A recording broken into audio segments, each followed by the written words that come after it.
Hello, ladies and gentlemen. Feast your eyes on the Round Tabletop Talk, because that is a reasonable name for a reasonable talk show. We have with us three gentlemen and myself, and those gentlemen are Vic7, Keyan, and Hello. IskatuMesk. Welcome 1, 2, and 3 to the show. That's three. That is Welcome. What's up? So we are going to be talking about tabletop style games in this show.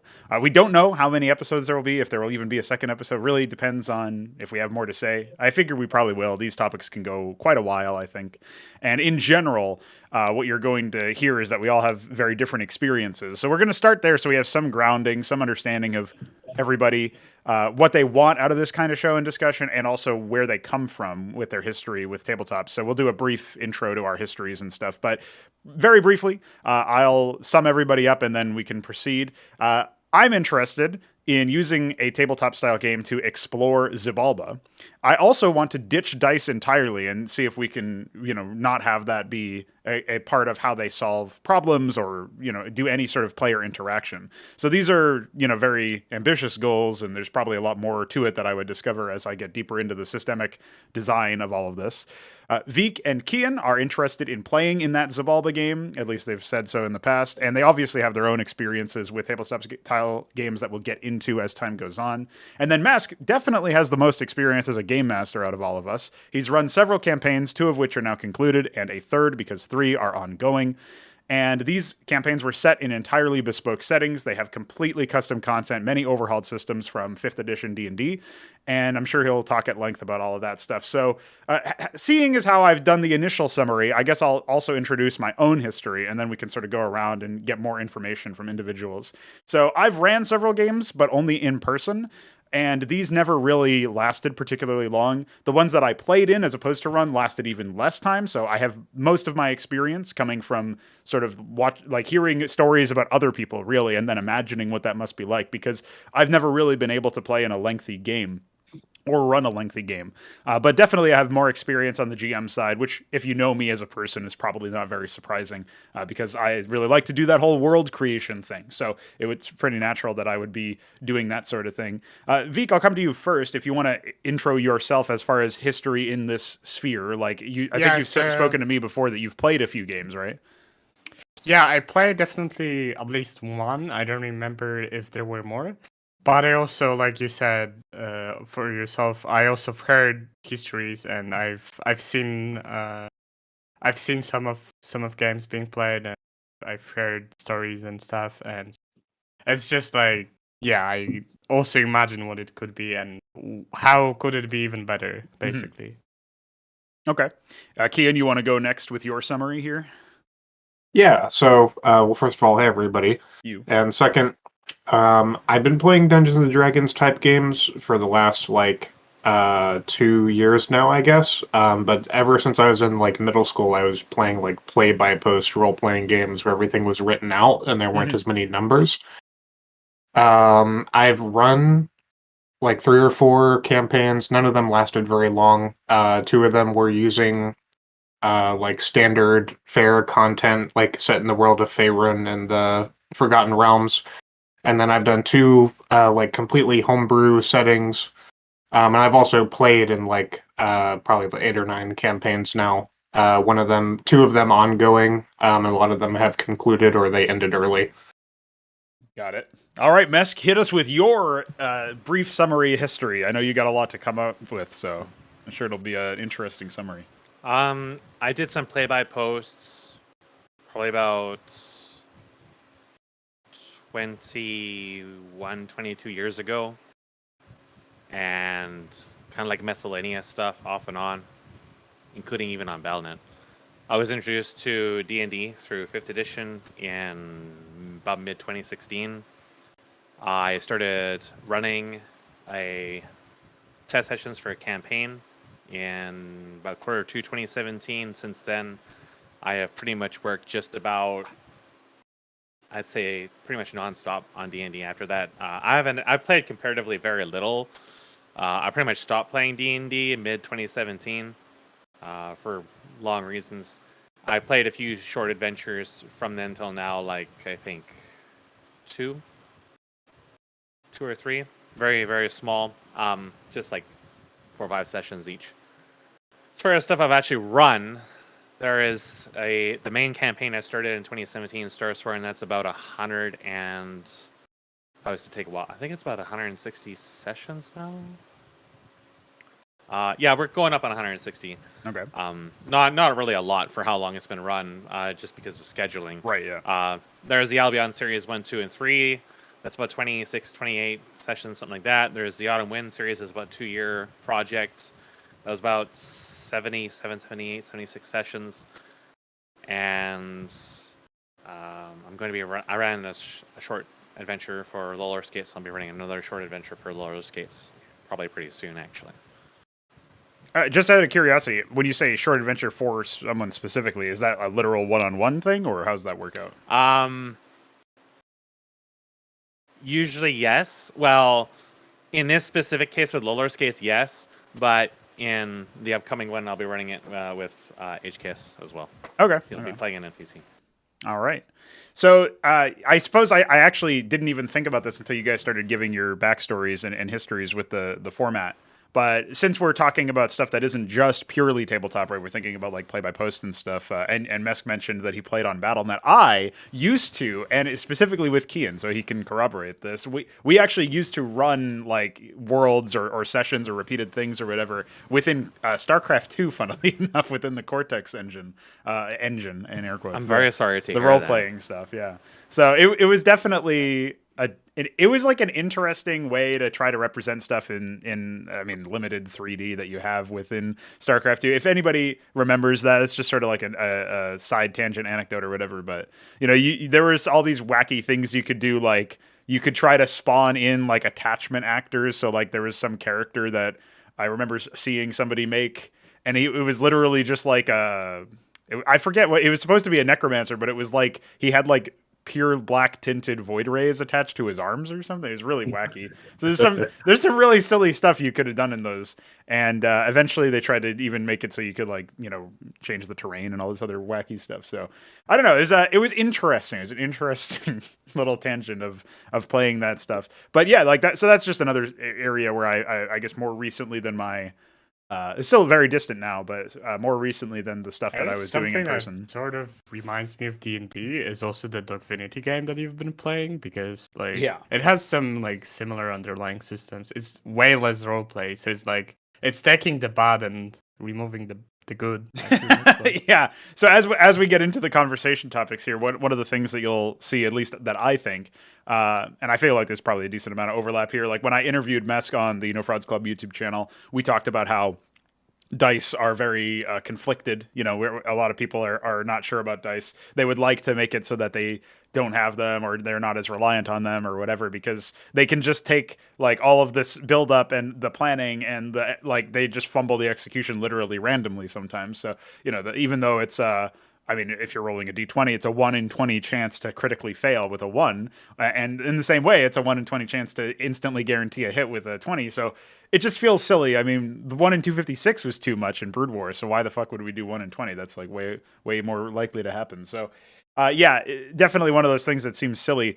I guess we could actually start, because you mentioned Dogfinity, and this is obviously a case where, it's almost like how Hearthstone is jock MTG, as Mesk calls it. It's all of the games that are trying to be sort of based in the rules of D&D are very clearly aimed at a more casual audience that isn't really that interested in doing the role-playing part, because I kind of have like a wild take that you can't really do the kind of role-playing you'll see in a D&D game or a tabletop game in general. The capacity is obviously way less in an actual digital game, because you have to sort of fit into some of the things that are already there. Like there's character creation in a lot of these games, but they don't end up really giving you the options that affect the world or allow you to affect change in the world that would be different than whatever the prefab characters are. So you end up in situations like that pretty quickly, where you don't actually have the ability to roleplay in what are called role-playing games, which is just another case where the terminology in gaming is just really silly.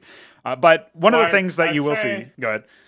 I'd say the full like RPG genre of games that have came up, where you have all the like grindy stuff and like leveling and whatever. This is just all like descendant of the bad D&D internal systems, and leaving all the good stuff away. So it's pretty Right. sad, I think. But Well, Yeah. we'll get into the systems of D&D here because that's going to be a big point of contention. Is like the first topic that I had written down here after our experiences with that was that basically combat systems are bad, and we've had discontent with dice. Keyan actually wrote out some thoughts on action economy in this group chat before we went started, so I'm sure we'll all be able to talk about this. But like the first thing that I would just throw at you guys is if we were going to remove dice from player interactions, what would that really look like? And you know, I've written it in the notes here saying I want to replace dice with a role-playing skill check, which you know kind of begs me to explain it a little bit further. But you know, you maybe you can figure it out. It's like, can you really put yourself in that world and explore the settings and understand them?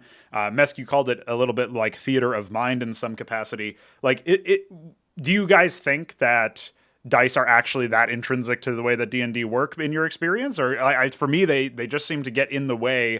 Unless the rolls go within an acceptable range and margin, they seem to just get in the way when there's like a critical whiff or a critical hit that just like invalidates a lot of work that either party may have put in, right? So I'll come to you first, Keyan, on this one. Do you have thoughts on the way that dice have influenced the games that you've played?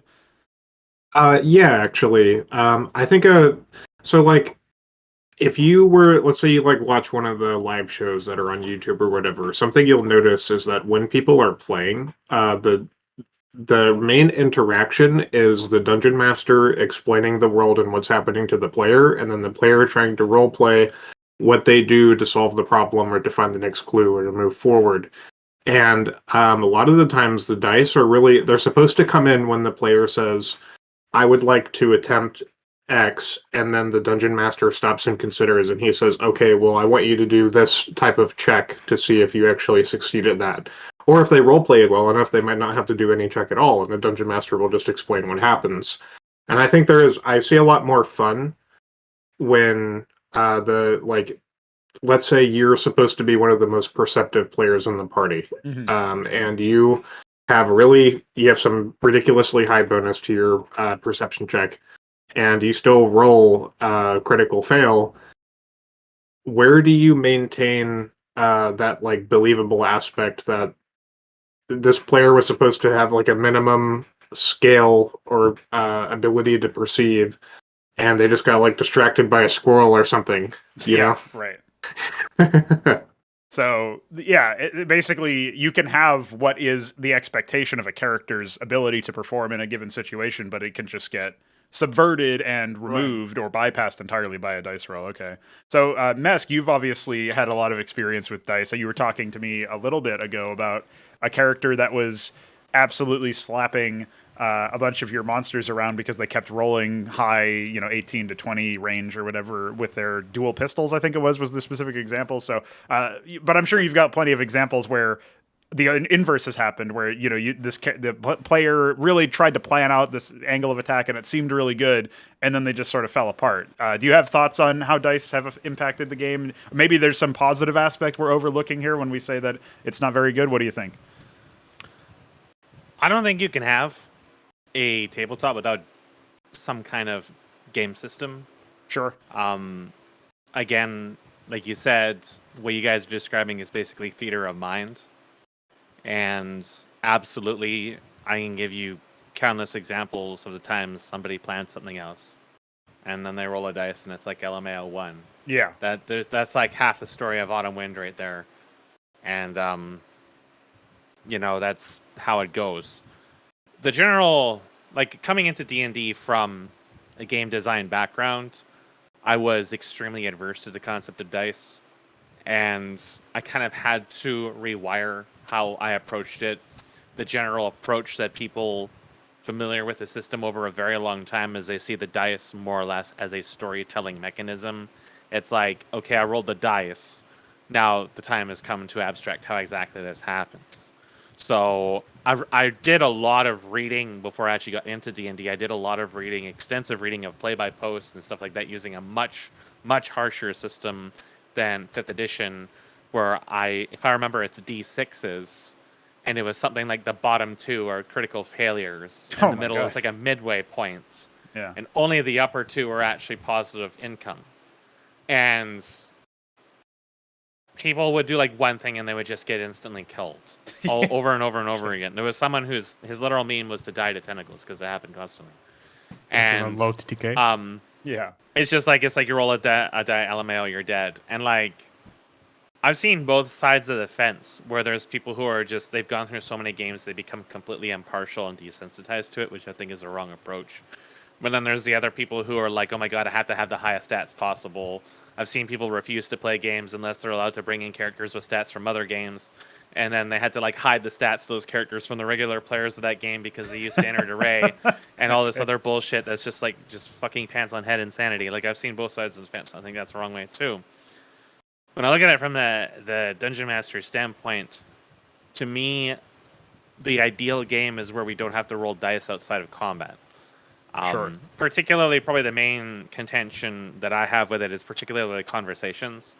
So, in Keyan's example, he talked about how the typical like rules as written thing is you try to do something, the Dungeon Master figures out how you resolve it through dice.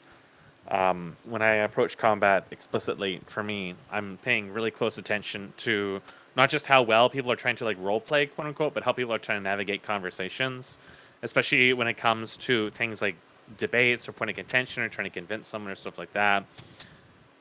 You get into these really complicated conversation dynamics where there are many times in conversations I feel like I should not award the players with a good outcome because they're not attacking the right things in the conversations. This happened a lot of times with an Autumn Wind, where the players are trying to convince XYZ NPC of all the crazy shit that's going on happening to them. And these NPCs are coming off the back of like 50 years of hatching plans for genocide and all this other stuff. They have no reason to believe anything they say. Mm-hmm. And they're just not really tackling the right points.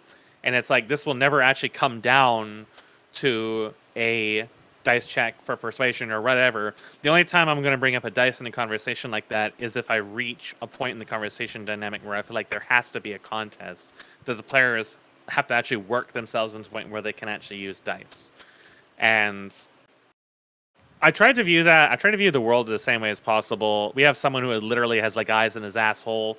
His passive perception is something absurd like 24, 25 or something like that. It's like, I don't even do checks for stealth on a lot of stuff that happens. It's like, yes, he just hears things that other people can't really hear. Only when there's like really explicit cases where like an NPC is using some kind of cloaking or something that I'm going to bring up dice.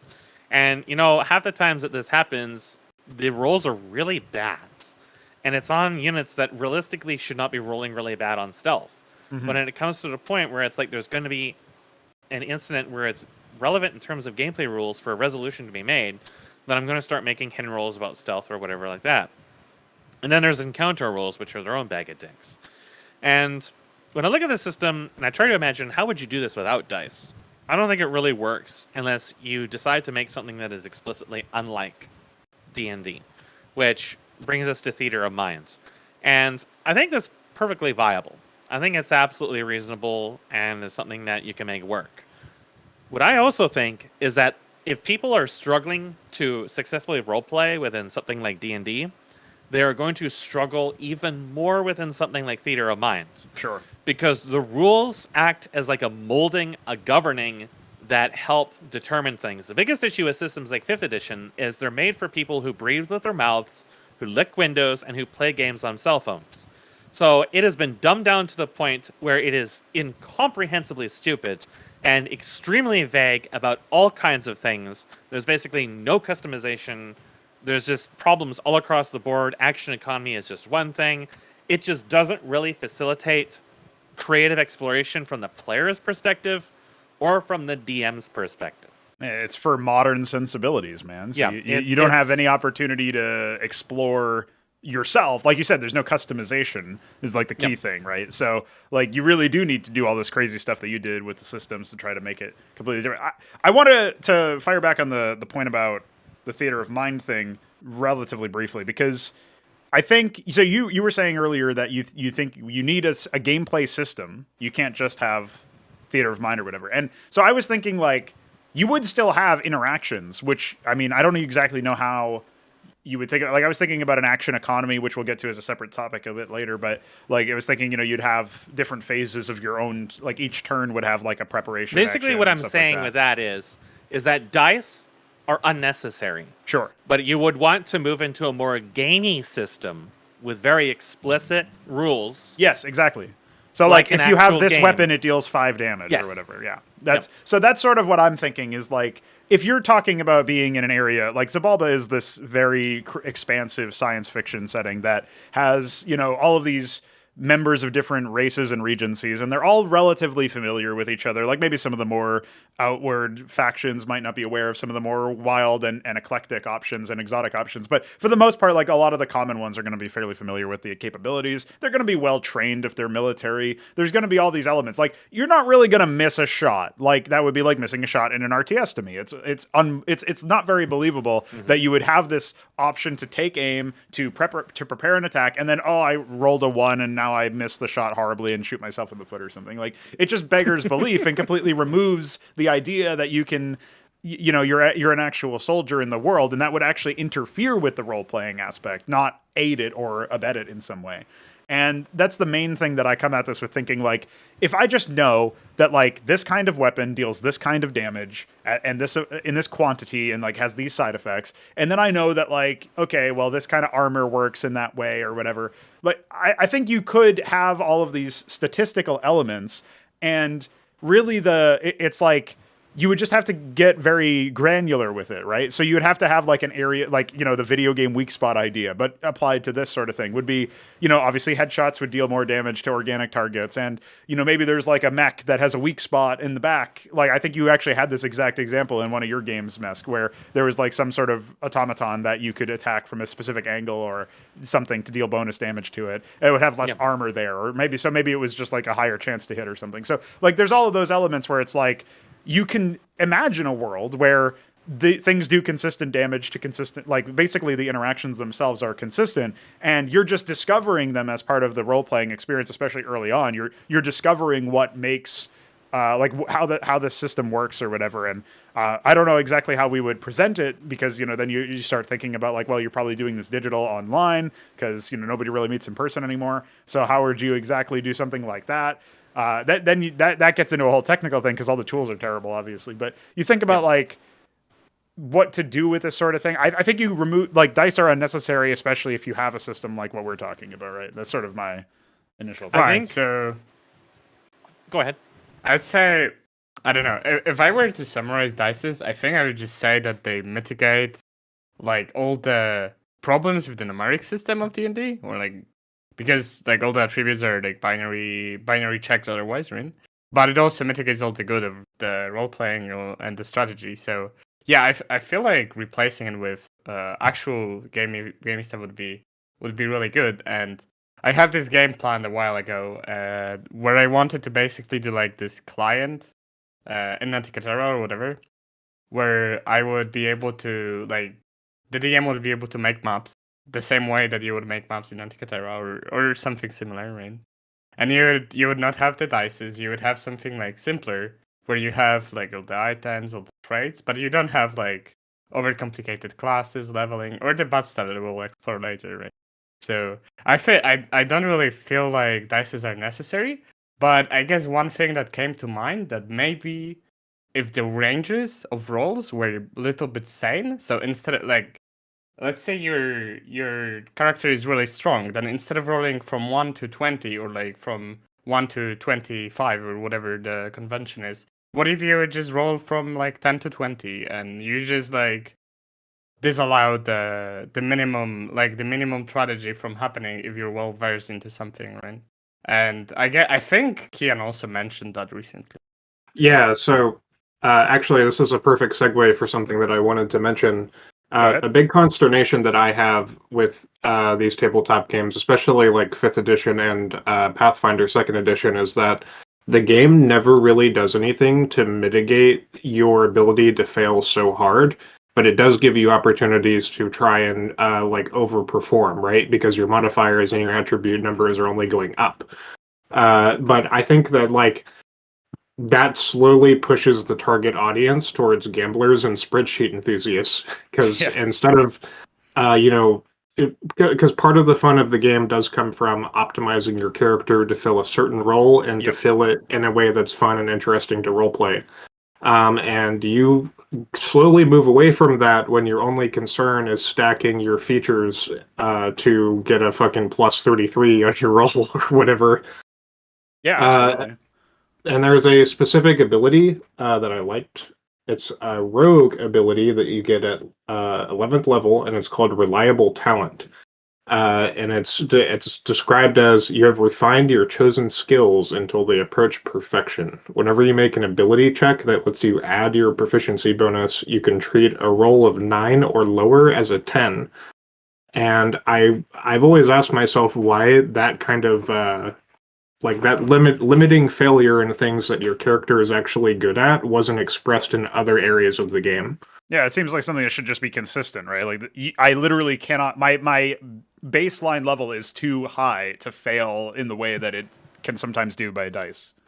When you look at the DMG and the monster manual, and then like all the spells and stuff within 5th edition, you would quickly realize the answer to that question is because they are all lazy sacks of shit. They don't give a damn about the game or the balance, or they really don't give a damn about anything. It's all just about, wow, it's new, but let's get it to sell as fast as possible. Yeah. Well, these books are like $40 in America, whatsoever. so like it's a crazy price point. Like if you're trying to buy all of them or whatever, they kind of collect them all. And the fact that they keep doing new, I mean, maybe 5th edition is when they stop. 5th edition in particular is really, really bad.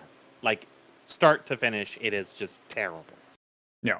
I actually still have a bunch of the 3.5 edition books in my closet somewhere, and I have like 3 or 4 different monster manuals, and most of them are just like slight tweaks of stuff that was in the very baseline one. So, it's not like I guess what I'm trying to say is it's not like this is a new thing. They definitely have been a bit on the lazier side for a while, and I think that's probably why. I mean, I actually don't know. Like, I'm guessing, just like with everything, like the average person who plays D&D probably does play it in Faerun and like set in the D&D world and with all the default D&D stuff, and or very derivative. If there's some sort of custom thing, it's like very much a copy paste of existing stuff. But that's why I'm excited to explore like a completely new setting, similar to what Mesk has been doing with his worlds, where you don't really have D&D copy pastes. I mean, in this case, it's like. Mine is sci-fi, so it wouldn't even really work. Like I could have analogs or whatever, but you wouldn't really see them in action too much, I don't think. So, like under those circumstances, you have to wonder, okay, is there really that much of a concern with like even bothering to even think? Yeah, there's actually some merit to the default 5th edition monsters, for example. It's like, not really. If you can just build something yourself, it's way more interesting, and it'll be way more consistent, because as Mesk says, they don't really care to make sure that everything is balanced.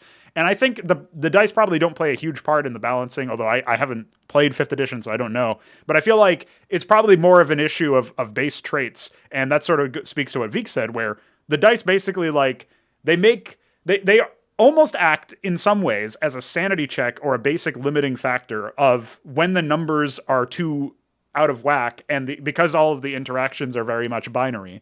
Now, you can say that, well, if you always attack, like if you always hit and there's no mischance or whatever, then that's also kind of binary. Like if you choose to attack, you attack, otherwise you don't. And then like you're going to hit the target, and then like if they have too little HP, then they die. But that's a lot more sane to work around, because then you can start to imagine, all right, I'm going to use this weapon that like burns through armor or something, and so it will be able to deal with the target in that sense. And I mean, maybe this is, again, Mesk, you referenced earlier, you came to D&D from a game design background and then said dice are horrible and had to kind of rewire yourself. I feel like I'm basically doing the same thing, except I'm not willing to let dice continue. So that's sort of what I'm thinking of. And that's also why it's great to have your opinions, since you've obviously run games with dice. So you might know of some pitfalls or some immediate things that like stand out to you as actually dice are really important. And if you can replace them, but you have to be really careful with it. Is there anything coming to mind there, or do you actually think maybe the more we talk about it, the easier it would be?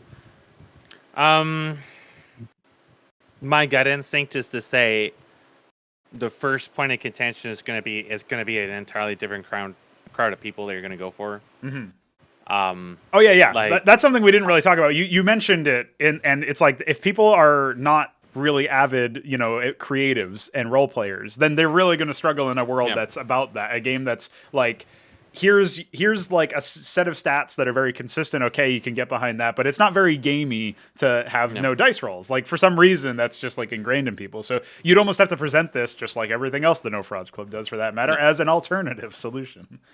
Like, for my case, if I had known Pathfinder when I started, I would have used Pathfinder as a system, as a basis for my game. But I didn't know Pathfinder. I still don't know it. I only know bits and pieces of it. But how does it differ? with my players, I have a kind of a split of people who I don't think would mesh well in a gaming system, just because like the reasons they play stuff is for the random events. Like, some people are drawn to that kind of thing, right? So like, I was trying to think of how this exact question, how I would answer it actually before we started, and I realized the easiest way I would think of this is, you've all heard of casual games like Starcraft 2 and pretty much everything that Pernogo has LP'd. Yeah. There's just, that people would describe those as casual games, but they're not. They're just garbage. And yeah, sure. But D&D, tabletop, these dice-driven games, those are true casual games. That's what a casual game is. Right, yeah. That's like the definition of it. And when you encapsulate that and realize it is exclusively because of the dice-based system that it is such a casual game, is where people go in, and they're going in there with the explicit intent of being governed by dice, which is why I always get very, very entertained when the dice do really, really predictable shit on PRNG-driven platforms like Roll20, where it's just like they have a seed where you will just see it galloping constantly, just rolling ones or highs for specific players, or the GM just consistently. And it just fucks people over, and then people get salty, and it's like, this is actually what you signed up for. Right. So it's, but a lot of people are driven to it because of that too, right? So when you change that interaction, the way I would look at that is less about any given specific system, but more that you're going to change the entire medium from the ground up. And I think it's fine if this is like the player base that you're drawing into it, that they are walking into this as something you're building around them, because D&D is a transactional thing. The players have to communicate to the DM what they want. They have to communicate to the DM what they enjoy. If the DM is doing something or running something or ruling things in a ways that they don't necessarily enjoy, they have to speak up. That's the entire process. And then in return, the DM has to interact with them as well. Yeah. And, reciprocate that. That's the entire process. It's a transaction. It can't exist without both sides. Which means that, for example, my current player base, I don't think I would be able to manage to do that. However, I am steadily working on giving people the ability to explore more in terms of customization. I've expanded feats, features. I've added... very recently, they discovered a new multi-classing thing that was in there for a while. There's all kinds of other kinds of progression mechanisms. Okay. Generally, I'm very open when people make their characters. So, like, hey, can I make something with Unearthed Arcana? In Autumn Wind, I actually let them design something called a Legendary Inheritance, which could be a special move, a special item, something like that. One person designed like a flat... How would I describe it? It was something based off of something from... I can't remember the name. It's the other title the Blaze Blue developers made. Guilty Gear. I think it's from Potemkin or something like that. A diving grapple attack called Power Dunk. So he designed a special move that he could do with that. Someone else, Lolar Skates, designed a rifle and stuff like that. So I wanted to walk into that, giving them, because they were like level 14 or something coming into there. So I wanted them to have, it was called Legendary Inheritance. I wanted them to have something to help define their character. So, I'm trying to always explore that. And the thing about the dice that 5th edition tried to do to alleviate in their minds the effects of randomness of dice is the disadvantage and advantage system. And I'm sure Keyan could give you a mouthful about that one, because all it does is just increase the autism. Because there's so few cases that re-rolling the dice really actually substantially improves it, or it allows you to bail yourself out of really bad situations for whatever reason. And it's one of these things where it's like, instead of offering a solution to the randomness of dice, you just increase the randomness. And it doesn't necessarily feel like you're actually really improving your odds of something.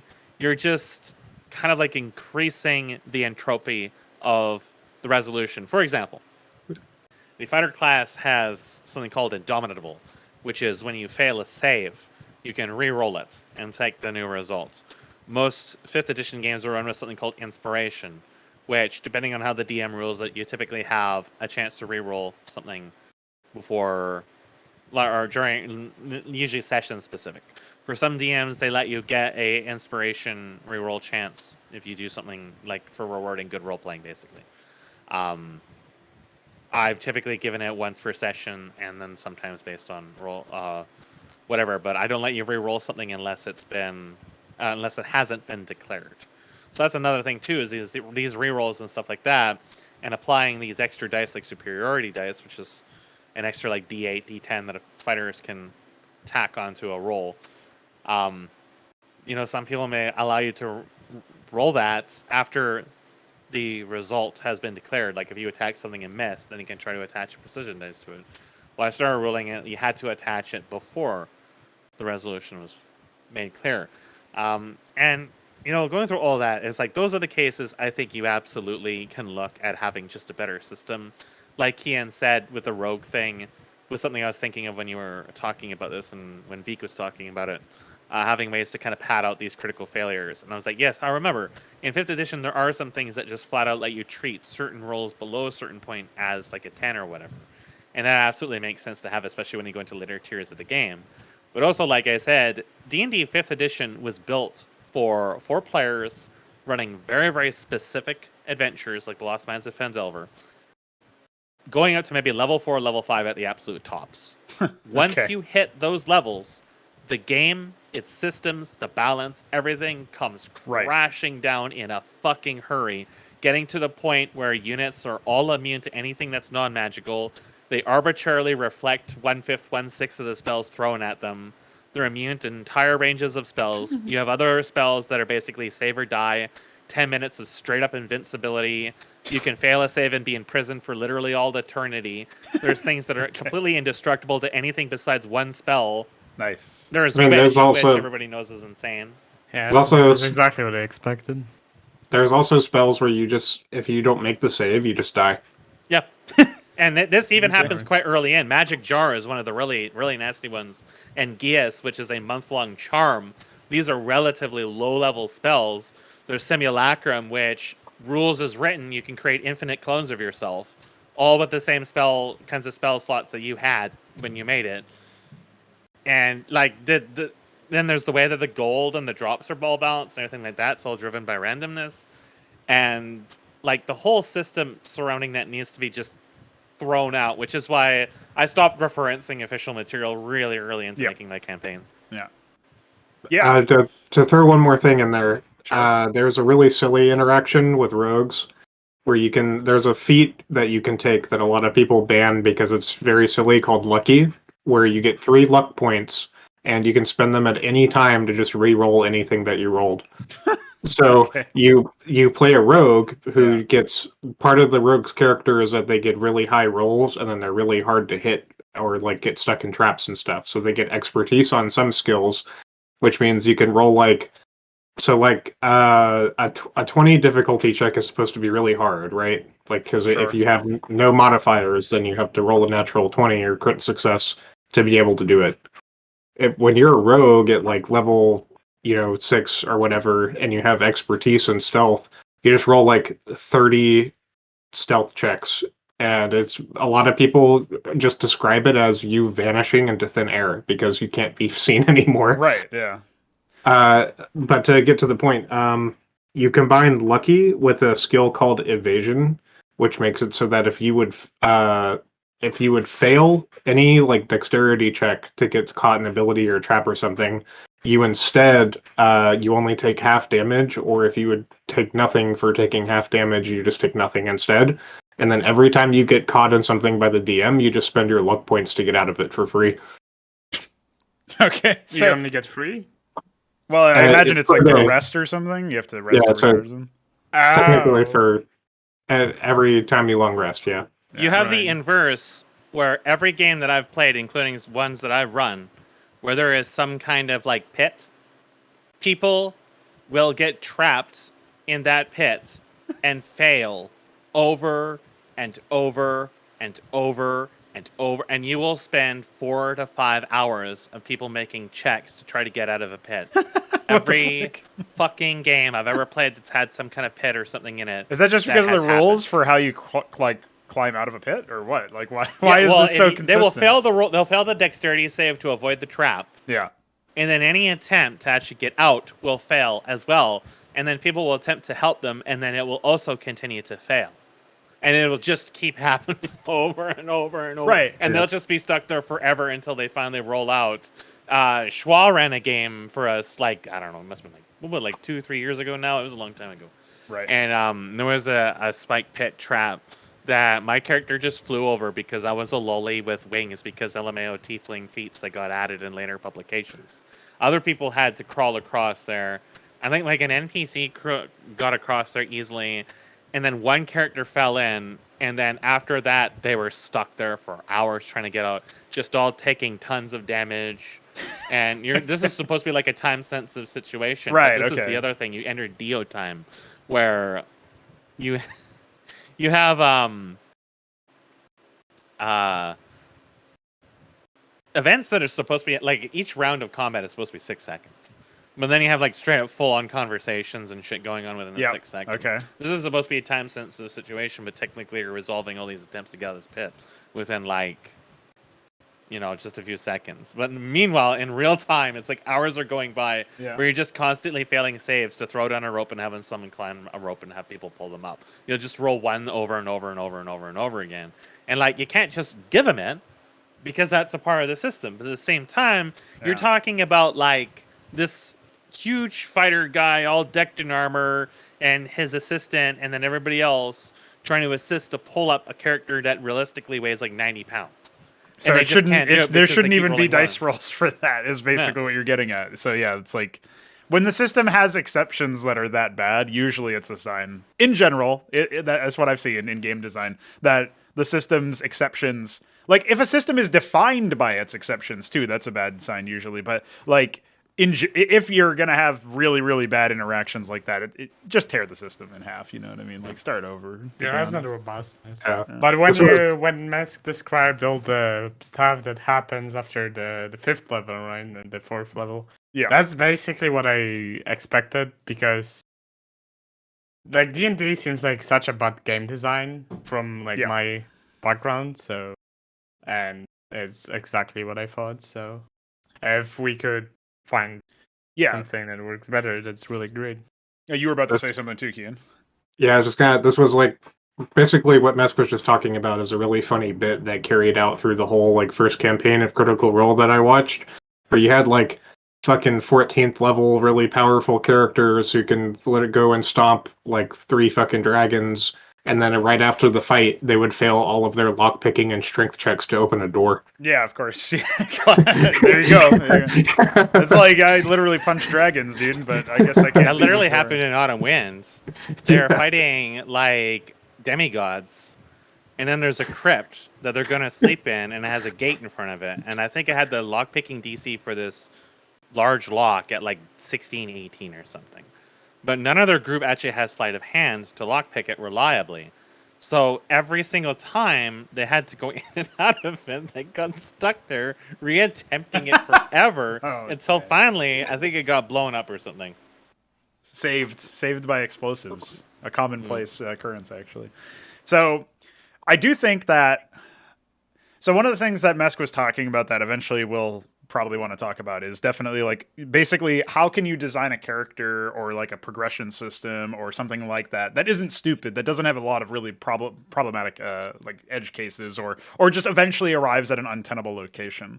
And one of the ways of adding customization to the game was obviously through the level up system, right? That's a lot of your guys' experiences have been like, once you get enough XP, you level up, you get to, arbitrary, like for whatever reason, be it like divine gods bestowing you with power at that one moment for whatever reason, you suddenly know how to do more things, or you get to like, be stronger or whatever, instead of it being a bit more of like a natural thing. But whatever, that's just sort of how the game is designed. So we kind of just sweep that under the rug and say, all right, that's good.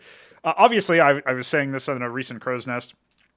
Leveling up in general, all of that stuff is literally just like the words that people use to describe leveling up in a video game are all basically stand-ins for actually getting better at something. So you level up, so you get to another level of performance. You obviously you gain a new ability. Well, you learn a new skill. Like these are all things that you literally are doing when you're actually mastering some sort of craft or learning something new. It's like these are all the same language. This is all the same language we use, but we're obviously having ability points and we're having experience points and stuff. And it's like you're getting more experienced at a thing to get better at it, but it like they segment it out and they have it gamified or whatever term you want to use where there's like a bar that has to fill up before you can do anything. And so I think that's actually pretty bad too. And we'll definitely dive into that.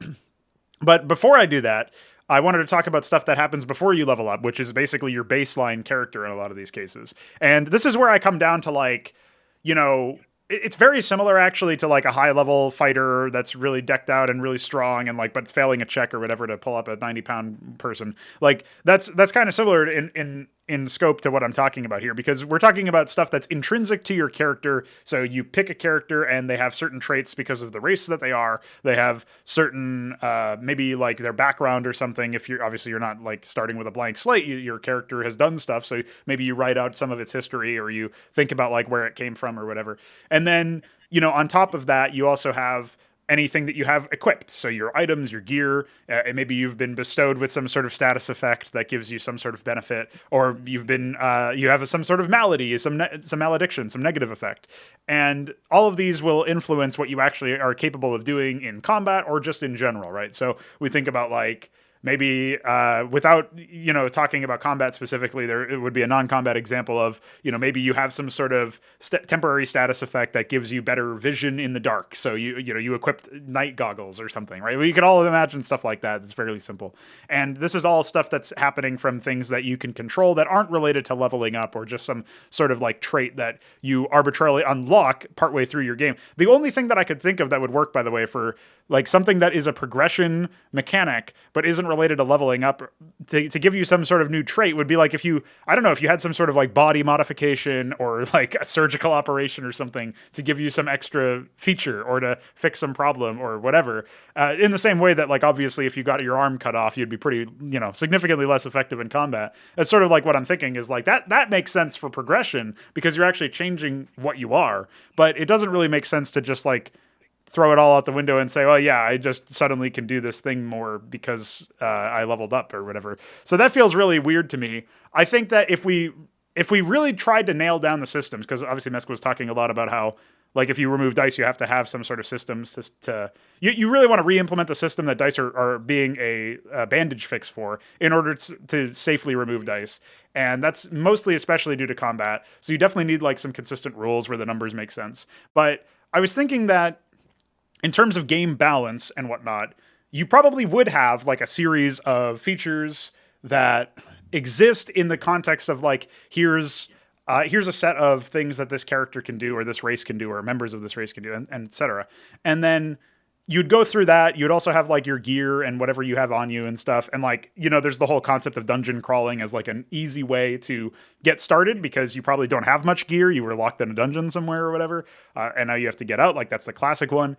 So, you could even have something very basic and simple like that to keep the scope somewhat limited in the early stages where you had gear, but it's not here. It's like, you have to go, get it somehow by escaping the dungeon and all of that stuff. And so you could like very slowly piecemeal out the information. And when Mesk is back, because he's going to check for coffee, I have to ask him about, or I have to pose an idea to him anyway about like the presentation of the information. But what do you guys think in general about levels? I'll come to you first, Vic. What do you think about leveling up in a D&D game? So I don't really see skills as the primary offender here.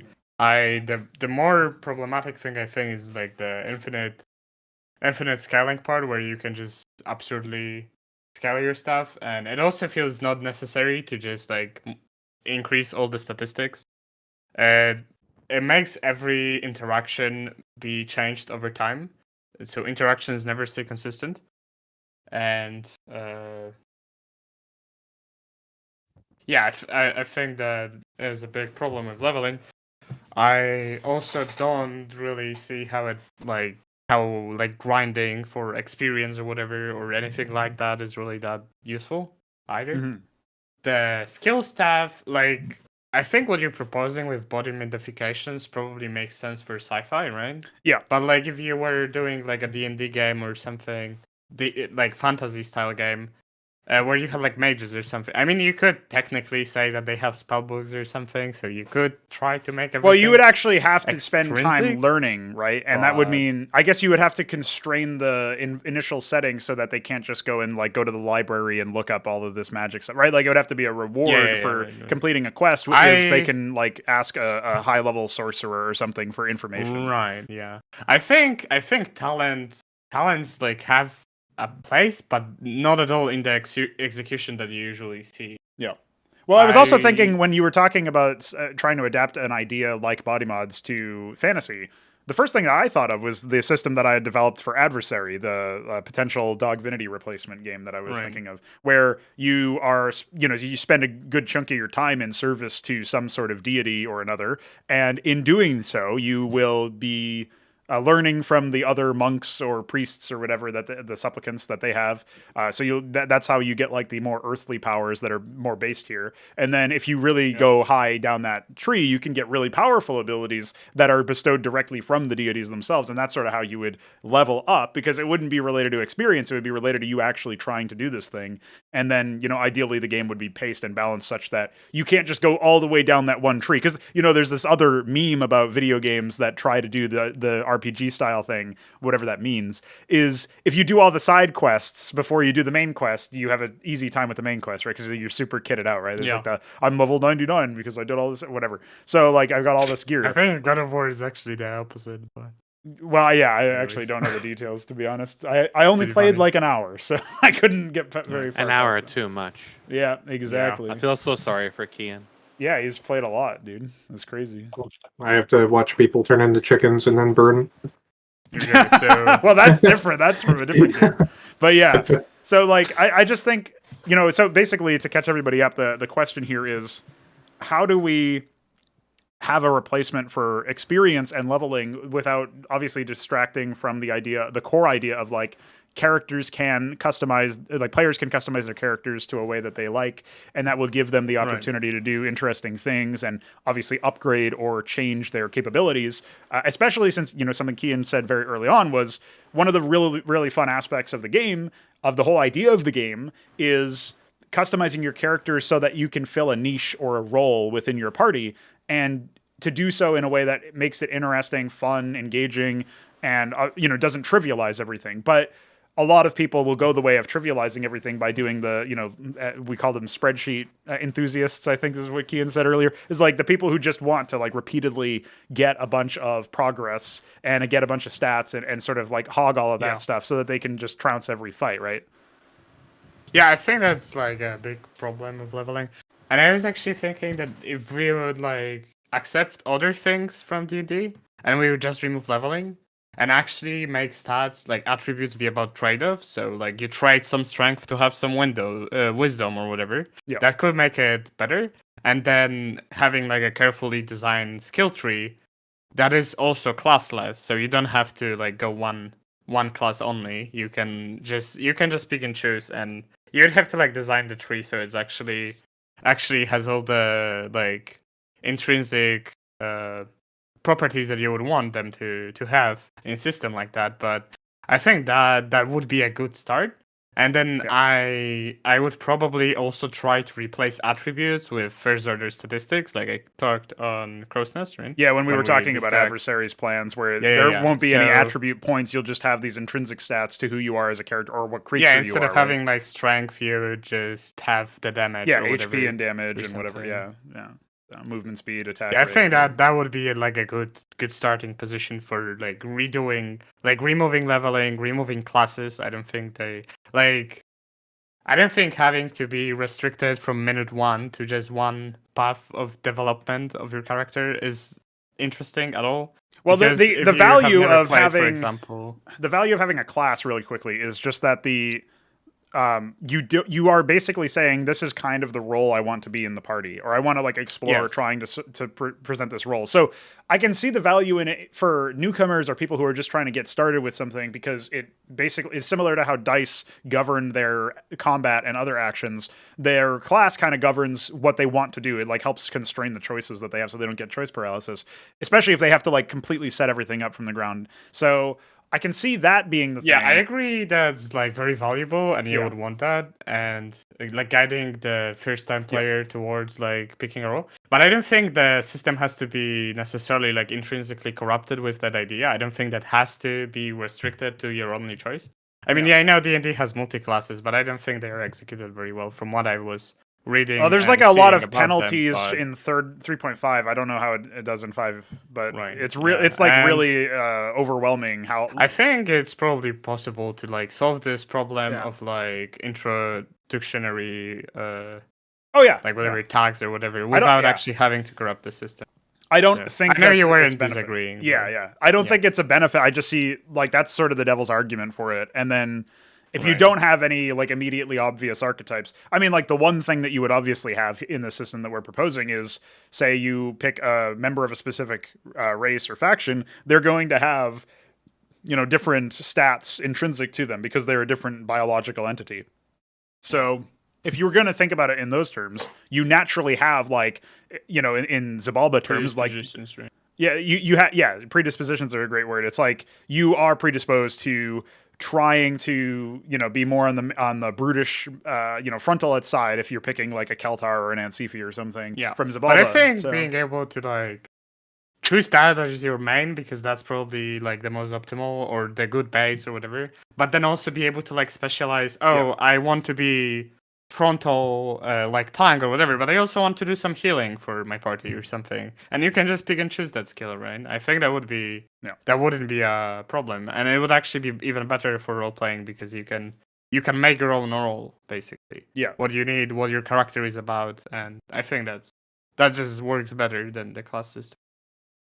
Do you have many thoughts on the whole experience leveling up thing, Keyan? Do you have any ideas? Because I know you've spoken before about like you really like some of the abilities that are later on in D&D, and you enjoy the whole aspect of like getting stronger over time, obviously. But can you sort of see what we're talking about when we try to imagine a better system than that, or do you think that experience and levels are holding more value than we're giving it time for? Yeah, well, one thing I'd like to add is that you can actually put experience aside in at least in 5th edition, because there's another means of leveling up called milestone, where essentially milestone basically is just a simple way of saying the dungeon master decides when they felt like you put enough effort into your character that they should get a level up. Right. And that could come after like 3 or 4 sessions of long gameplay with good role playing and like the party actually making progress in the story. And I think that's a much better way of doing it personally. I think it's better from the sound of it, but I also think it would be best if it wasn't up to the DM. You know, if it was actually the result of a system, like what we were talking about with the example of the fantasy example of learning a new spell from like. Instead of that being doled out because of you going through a dungeon or something, if you beat an enemy and he had a spell book and he was using a spell that you wanted, like, oh, okay, I can take that now or whatever. You can have both. Okay, hit us with it. Like of course, because I'm basically slave to 5th edition in my projects. Like I can't afford to rebuild the whole thing. Sure. So you're kind of treating a lot of the water I'm already treating. And just to go back to what Keyan said about milestone experience is really important for more than just because, the DM decided your level because you put in role playing. It's because rules is written, it is more efficient to kill every single person you come across in D&D than it is to role play, because every single unit in D&D gives you experience. Sure. And this goes all the way back probably to the very earliest editions of D&D. It certainly exists within all of the digital games that have been made using this system. Keyan, I have to interject very briefly. Do you know, Keyan? Does this ring a bell? Do you maybe think that like this has been passed on to some video games that you and I and my brother have played recently, where we've decided that massacring the entire town is a good idea? Yeah, I think maybe Mesk is onto something here with this plan. Yeah. Let me guess. It has something with dogs. Oh yeah, Dogvinity, dude. Like, Yeah. You see, in Dogvinity, there was the painting cartel, as you may remember if you've seen my run, where it was very efficient to sell all of your paintings to an NPC and then kill them afterwards, getting all the experience and then all the paintings back. Yeah. Because they had an infinite inventory, so they could just hold thousands upon thousands upon thousands of gold of paintings that would just all explode. Well, what I was starting to do is I would pick up a painting that made me not able to move, and then I'd just send it to one of my party members' inventories. Yeah, send it to your NPC who has the teleportation thing, just like the 500 weight barrel that one-shots most of the things in the game. Yeah, it's just then they just teleport. In my case, I just stopped them from being able to move by sending it to their inventory, so that was funny. It was griefing for you. But then they would also be able to sell it immediately. So wait, let me get this straight. You finished Divinity 1, you finished Divinity 2, and now you're making Divinity 3? Yeah, exactly. There it is. Yeah, that's 3. That's exactly what it is. So anyway, you were talking about milestones, yeah. Yeah. Milestone is a good way of avoiding that because now, obviously, I wouldn't run for random people. I've got my group. I'm going to run for that group. That's that. But a lot of people, they try to do open recruitment either through the online platforms or at their, game store or whatever, wherever they run it. Yeah. And you run into a lot of people that are like, yes, it's much more efficient just to kill things, and they call them murder hobos. And like rules is written when you think about the whole experience things, it's just really dumb in general. I mean, the whole point of the system really is to have role playing to some extent, and the dice and stuff there are, in concept, they're there to help the DM have the tools necessary to instigate role playing. The dice are a catalyst for stuff to happen. And actually, just to briefly touch on something Shambler mentioned in chat, which is a really good question, which is if you don't have dice, how do you handle with dodging and stuff like that? And that's something I've also thought about, but maybe I'll touch on that later. But sure, yeah. All those mechanisms are in the concept is to govern role-playing experiences, there to give you the tools to make stuff happen so that, because the vast majority of people that are running these and playing these are not very creative individuals. And they're not really good role players. And now the dice kind of gives you a catalyst that says something like, hey, something's going to happen here. And, now you've got to abstract how this is resolved. Which I've been handed many times. The dice have been handed me things I've been unprepared for. I just had an epic running idea. this game forever. What was that? I said I just had an epic idea from one of you. Like you mentioned the Shambler marksman thing, right? And I was thinking about it. And what if you had a client where DM and the players have simultaneous turns? So DM moves the monsters and players move the characters. So they mark what they want to do. And then when the turn hits, they all do their turn. Yeah. And so if you would see this player aimed at this on this line, but some monster actually moved away from it, you would miss. So you would pre-plan what you're doing in the turn, and then when it executes, everything happens at once. You would actually probably what you would want is once the basically the pre-planning phase, so the idea that we have for combat is that turns would be separated into two different parts, which would be the preparation the preparation phase and the execution phase, and players would be, and characters, right, the monsters and stuff would be able to prepare a move, and then that would be their first action, and then their execution action. We could definitely do a system like what you're talking about, and with a deterministic game that doesn't rely on dice, although you could still do it with dice, it would just be even worse. You could actually do this thing that what Vik is suggesting. I don't know if that would be. I'm trying to think about the simultaneous turn part might be. It would definitely take some getting used to for a lot of players, because Like they're not really used to it there being, because that's almost a kind of like pseudo real time. You're just making it's like pausing and then making your decision in the planning phase, like some RTS real time. By the way, real time strategy games actually have this feature. Like people were asking Five Nations to implement it. I think maybe they even did, where you can pause the game, issue orders, and then unpause the game, which is just a weird hack. But that's sort of what we're talking about. If everybody was able to do that, then that's sort of pseudo real time until the next preparation phase hits. And other games I think have done this before.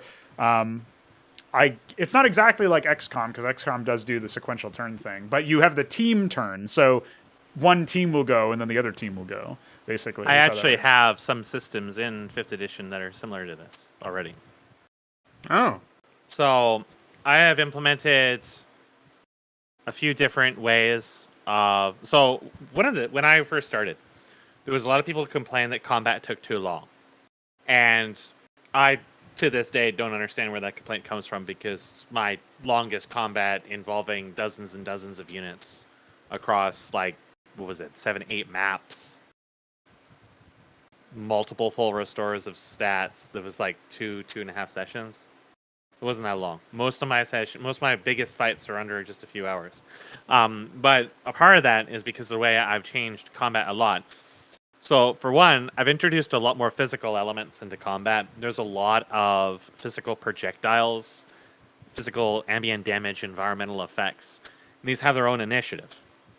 So, as an example, I'll go to, in one of the last Albion 3 fights, they fought a fox that was sitting on top of this industrial platform.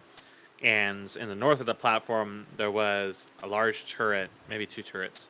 And on either side, there was these long rails, like train rails, kind of. And each of those also had a turret on them.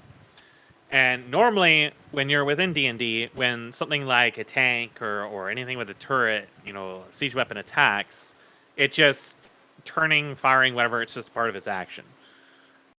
With these, the way I'd written them out is the actual turning process, the activation, and then even the projectile movement were all abstracted into different turns. Which meant that some turns, the turrets could move, but they couldn't move and fire at the same time. They couldn't turn and fire at the same time. So they sort of telegraphed what they were doing. And then on the actual projectile initiative is when the projectile positions were updated. The projectiles are physical objects on the map that if they collided with you, then there would be an actual save involved for half damage. And it would be a lot of damage because you're not supposed to be getting hit by stuff. Schwa. And... yeah, Schwa basically was magnetically attached to these things. So it wasn't like so easy to actually avoid them, especially for Schwa, who's trying to chase the boss around, when the map became this giant mass of projectiles moving around. But the actual physical positions of the projectiles were now all telegraphed to you. They were now physical elements. You knew when they were going to move. You had a direction that they were going to move. It was something you could play around. You can think back to all these modern and pre-modern games that they have to have big red indicators on the ground. Yeah. I don't have any big red indicators on the ground. I have actual physical elements on the map that are acting as their own indicators where you can see where they're going to happen. Yes. So in Autumn Winds, they're fighting a goddess and she has tornadoes. There's these water things that are on the next turn, they're going to explode. So you could run over them on this turn, but you don't want to stand on them the next turn. There was a really big safety dance full of fire that they fought in SS. They actually got through it without any damage at all. They took 0 damage because it was all this fire on the ground. But they had to use spells to teleport around, to get up to the boss, to avoid the trash and stuff like that. While it was all exploding. So they really had to play around with it, and they were rewarded by going through it without any damage. So there's that. There's a lot of units where I have an indication of which direction they're facing, and they can only turn so much in one turn. There's like a 100-foot tall Gundam with shields and guns on it that they never actually fought. But all of its weapons are all basically like multi-turn, multi-stage weapons. So I tried to like look at combat as a way to avoid having, just roll a dice. Because that's like 5th edition really drummed that down a lot. It really distilled a lot to just like, especially for martial classes. It wasn't very interesting. But in Pathfinder, you had different kinds of attacks and stuff you could do. So that was also something I was introducing. There's also something called Hive Initiative, where there are individual initiatives for groups of units, typically the same groups of units. But when I get into very large fights, I may split them up by factions as well. So a faction may have all of its turns all at once. When actually executing that as the DM, I tend to not try to min-max how those actually are played out. I usually do them segmentally. Otherwise, you could abuse this in a way which makes the power budget for individual units really strong. For example, you can maximize units that have some way to disable a unit. They might just run a grab. And then they have a whole initiative of like 20 units behind it that are just going to pile drive someone. It's going to feel a little unfair just because we do the initiative. So I try to kind of pace things out a little bit so it's not, so biased against them. Because the problem, of course, when you're introducing all these completely, avant-garde, untested things that nobody has any real idea of how they're actually going to play out, you end up in a case where the game balance is going to be extremely hard to predict. But absolutely pursuing very similar things to what you're talking about, where trying to telegraph certain things in a way that gives people a chance to respond while taking less power away from just, I roll a range attack, everybody in a line make a save, right? We have a lot of range attacks where you just make a save, but all the really big, super important things typically have actual physical representation in the game world that you can see and play around.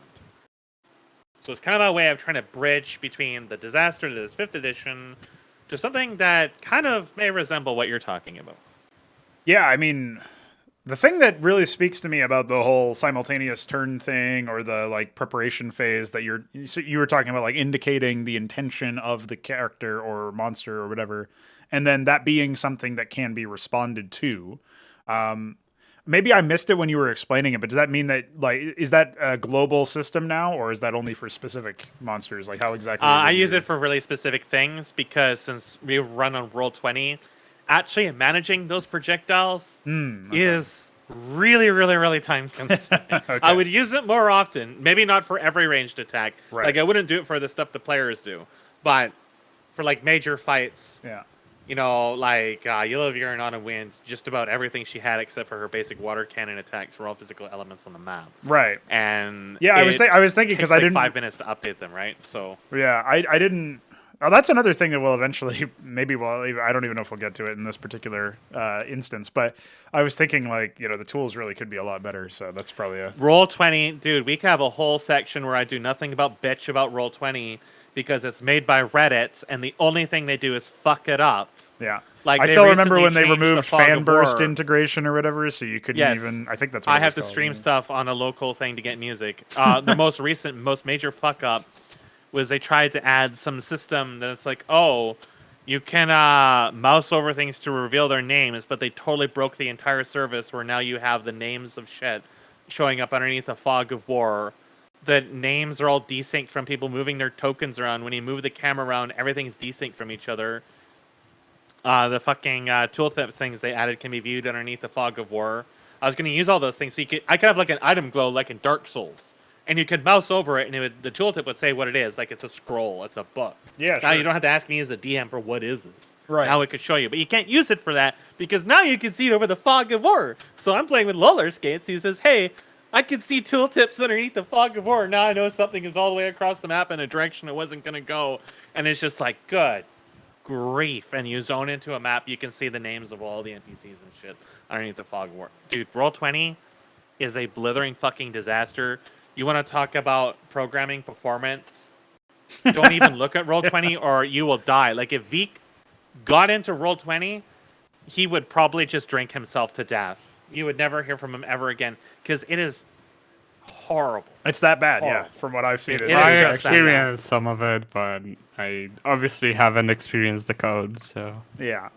Well, if it was open source, that would actually be fine. Probably you could fix it. Dude, if it was open source, they couldn't charge you so much fucking money on a service that doesn't even allow you to have external hosting for your images. This is the funny thing about them charging for images, by the way, is when you upload a JPEG to Roll20, it goes through the Amazon Web Shard. Roll20 upconverts it to a PNG with an alpha channel, no matter what it is. My maps, I compress down to 4 to 5 megabyte JPEGs to squeeze it in so my account doesn't run out of space, go up to 50, 60 megabytes when they're actually on the service. And the service is so heavily throttled, it takes you up to 10 minutes to load a fucking map like that, and it's so needlessly bloated. It's never about the space, it's all about charging people an insane amount of money because LMAO Reddit. Useful. Yeah, I mean, drive space isn't even that hard to come by these days. So the idea that you would charge for that, you're making you should be making a huge profit if you're charging any amount of money for drive space. Honestly, I don't. If you're not, then you probably have bigger problems in the company. Is all I'm thinking. It's definitely not necessary. That's why it's so funny when Discord raises their limit to 25 megs. Like, wow, great. Golly, 1992 called back. They're applauding you for your state-of-the-art development. Yeah, exactly. So. I do think that the prep and execution phases idea is pretty good because, I mean, the biggest issue. Right? Go ahead. Can you explain again what the preparation phase? Like, how does this like? So this would be like I take aim at this particular person with my weapon, or and so you would be able to also like. There's a deeper thing here where you can decide: do I want like you can convert an execution phase action to a prep phase action instead. So you can say, instead of attacking, I charge my rifle or something. Like that would be an example. And so you don't do anything that turn, but you're getting a more powerful shot next turn is the idea behind it. There also was another version of this that I had in mind. I'm not sure how to really think about it because I would need to think about how it would work mechanistically because we're not doing dice rolls, but it would be, instead of doing any preparation, I am going to immediately desperately attack something near me or whatever. And then maybe it deals less damage instead of like, because you wouldn't want it to be like, oh, this one's more likely to miss because the whole point is we're removing RNG. So that would be its own thing for sure. I was thinking that for the system that I proposed just now with the simultaneous turns, you could have like a system where maybe instead of doing all the turns equally, you'd have like an action-reaction system where on your action turn, your enemy would queue their reaction turns. And you would like, that is the turn where you would like aim, attack, or maybe you could also move. And the reaction would be the turn where like you block, you dodge, you do stuff like that. And I was thinking that maybe that would work even better than what was originally proposed, because then it's you could actually share resources between the turns. So if you choose to move a lot in your action turn, you wouldn't have a lot of moves in the reaction turn, so you wouldn't be able to dodge as much. Is the idea? Yeah, and I don't know. You'd have to really nail down the specifics to make it even possible to understand what you're saying, because I can't imagine that exact implementation. What you're talking about, it's so dependent on like other factors, like how I wasn't planning on moving costing you like more than attacking, for example, right? Like I was making everything very consistent. Like you have this one thing, you can still share them, like you can still share the resources exactly like I was describing. So you can choose to not attack. I don't know what your resource system is. The resource system is you have a prep and you have an execution, right? So you have so how many moves can you do? And does that cause an action? What do you mean? Like if you are preparing to attack by walking towards somebody, that would be prep, right? And then if you're actually attacking, then like you can choose to use each one of these to do like something specific, but the idea is that there's like a core thing that they're good at, like a primary use for each one of them, and a secondary use, which would be like emergency, evasive maneuvers or something. So like if you, so you can think about it like in D&D and D&D like games, you can like move and you can attack, or you can attack, and like that's your first primary action or whatever. I think D&D 5th edition has like a primary and a secondary or something. I know Keyan was talking about this. Yeah, so I guess to create some contrast here, we can briefly discuss the action economy as it is in 5e, which is every unit has an amount of movement available to them, which is usually between like 25 and 35 feet. You can spend your movement either to just go straight to a location. If you are like prone, crawling, climbing, your movement is usually halved. You can also move another character using your movement by spending twice the movement to do so. Which, by the way, a broken thing about that, you can move them out of a unit's range and it does not provoke an attack of opportunity. Interesting. Then you have your action, and most of the things you can do in the game have a action cost. So like it'll be your one action or your bonus action if it's something that's supposed to be done quickly, or a reaction. And every character has their one action, their one bonus action, and their one reaction that resets when it comes back to their turn or at the beginning of the round, depending on what it is. You also have an item action and an object interaction as well.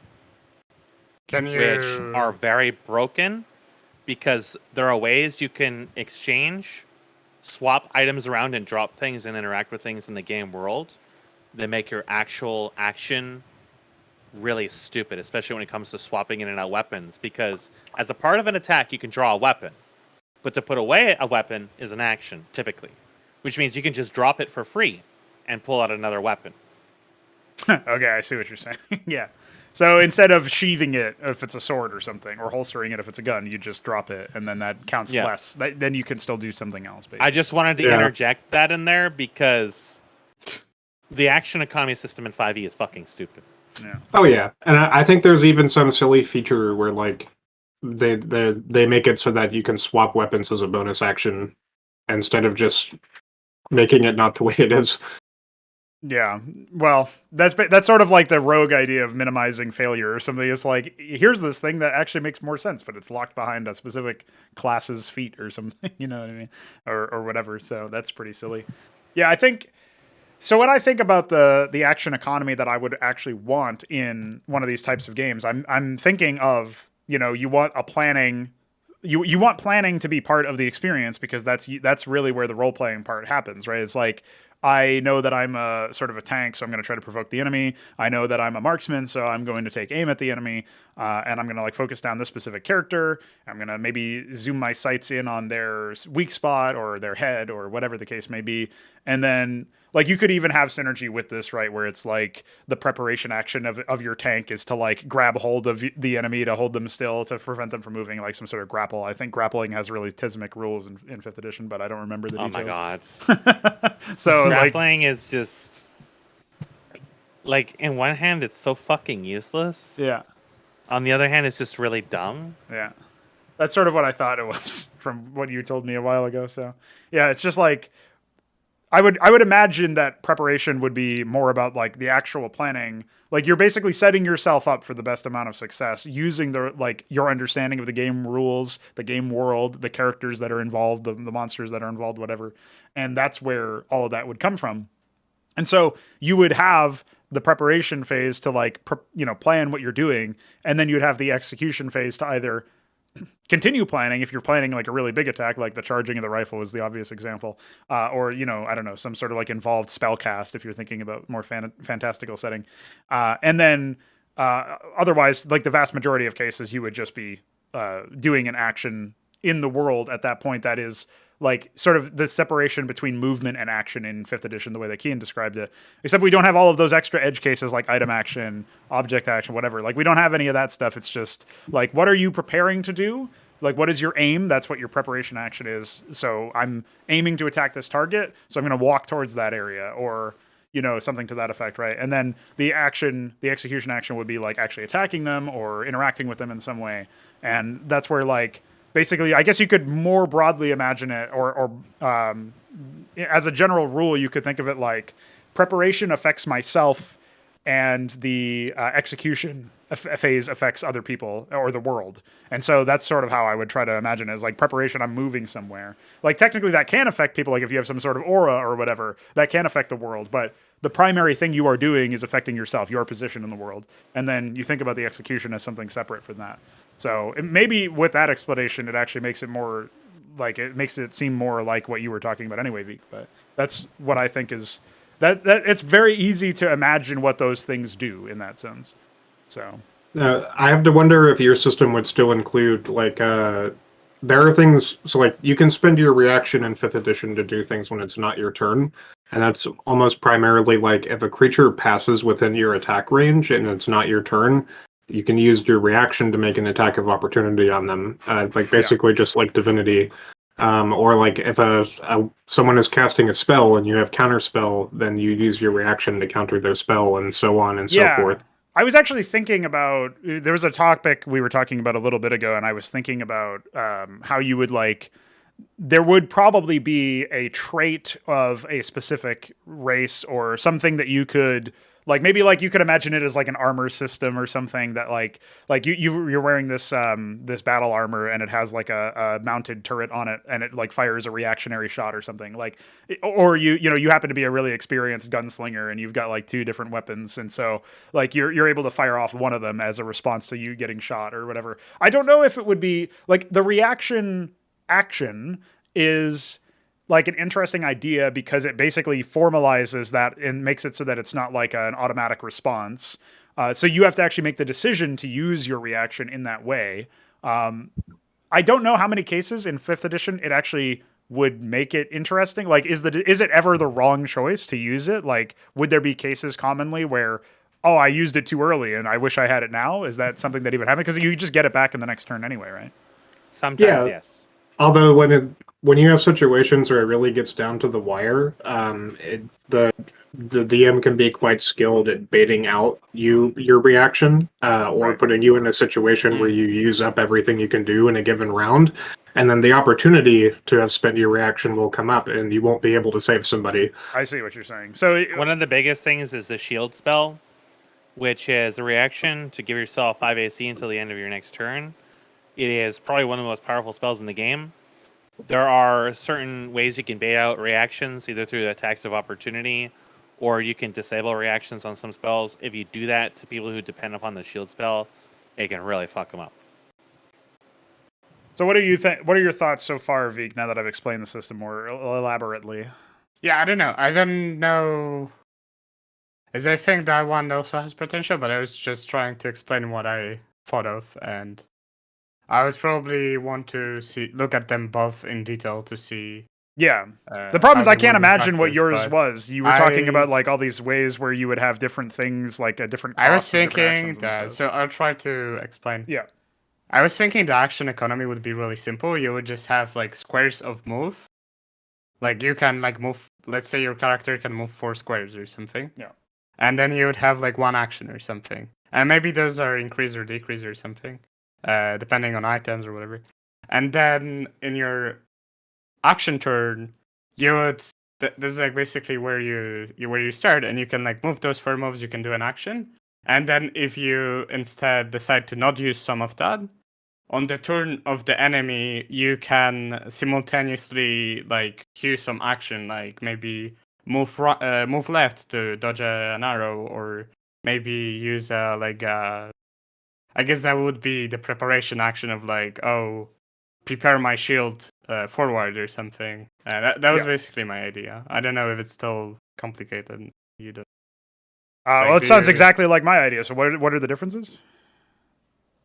Yeah, I don't know if it's exactly the same because it's reaction turn comes later, and those are also simultaneous turns, and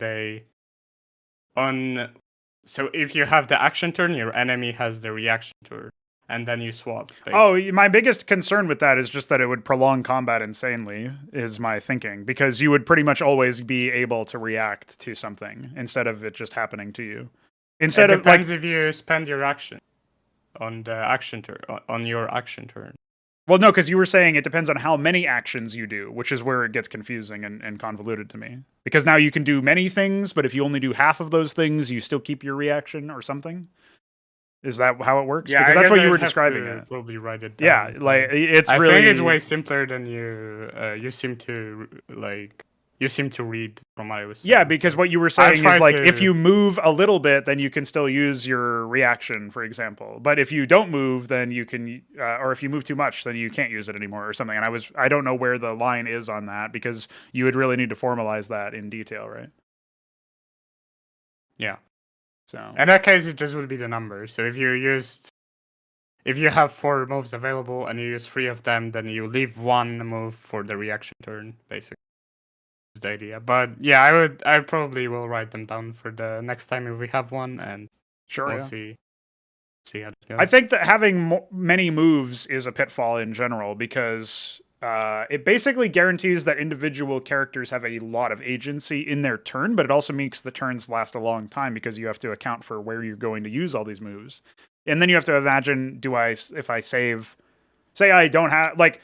one thing would happen is I only use 2 of my moves in the prep phase or whatever the action phase, and then you have reaction phase and nobody attacks me, so I can't do anything. And then what happens? Do I keep the 2 moves and then get 4 back, like in Divinity, or do I just reset back to 4 and like I've wasted the potential? Like there's a lot of cases where these interactions would start to pile up where you'd have to think like you're adding a lot of in there. And so in my system, you just have a prep and an action, or a prep and execution, and that's it.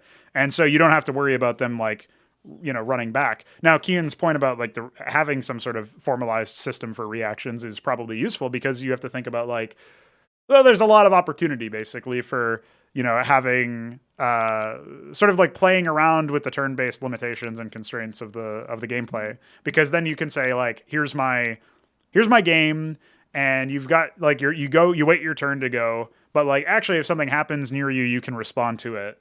And being able to figure out ways to make that interesting, like I actually don't even know if I want that, but if I did have that, it would basically be like, I think it would be downstream of the prep where, or maybe you would say you would not, like you would specifically decide instead of attacking in this turn or something like doing some sort of execution action, I will prepare so that my next, like I'm ready for the reaction. So you would choose to sacrifice execution for reaction. Maybe that's how I would do it. But I think keeping it very simple, like I have one thing I can do in each one of these phases, is probably the way to go. That's where I'm at right now. Maybe I'll feel different once you write your system down. Okay. The pitfall that I definitely want to cover here is you could very easily turn this system into a situation where if the challenge of experiencing the content or like playing through combat or whatever comes from learning how the setting works, then you could actually get rough situations where your interactions succeed or fail in a very binary manner just because you don't know what to anticipate. You don't know how things work. And that takes me back to a question I wanted to ask Mesk anyway, is you were talking about like some of the progression systems, some of the customization systems you have, and how your players actually discovered some of this content like somewhat recently, even though it had been there for a while. And that made me think, yeah, I'm probably not going to be revealing the way that all of the systems works, because I actually don't want the players to have to keep all of that in their head. I'll keep all that in my head.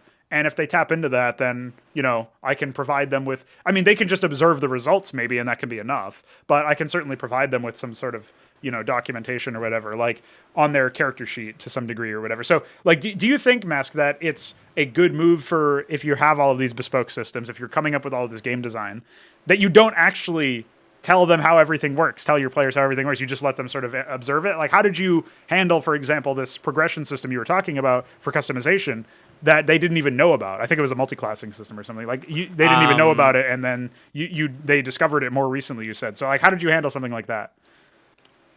If it's something that they interact with like that, or like conditions or whatever, I reveal it to them when they uncover it. Okay. The main exception is if there is some kind of system that is really major and highly experimental, and I don't know how it's going to work, then I'm going to brief them beforehand. Temporary damage was a big one in Albion that I briefed beforehand, and I said, we're going to try to do this new system. There's going to be a different kind of tracking of damage involved. Be aware of it. This is how it works. When it comes to progression mechanisms like legendary feats and the Twin Spirit multi-classing and some other stuff like that, it was just dropped on them when they discovered it. Okay. So the Twin Spirit thing is related to an NPC that they recently found, and only Shua's character looked upon the paths, as they're called, and then this initiated the sequence, which was then revealed during the next long rest. And other progression mechanisms like that are just basically revealed when they're come across. There are systems, however, in the game that is not directly exposed to them. Basically, all of my games are built upon the Apex world, which is actually built upon my Ancient Throne of Armageddon world. It's using all of very similar elemental systems, psionic systems, stuff like that I've spent most of my life building.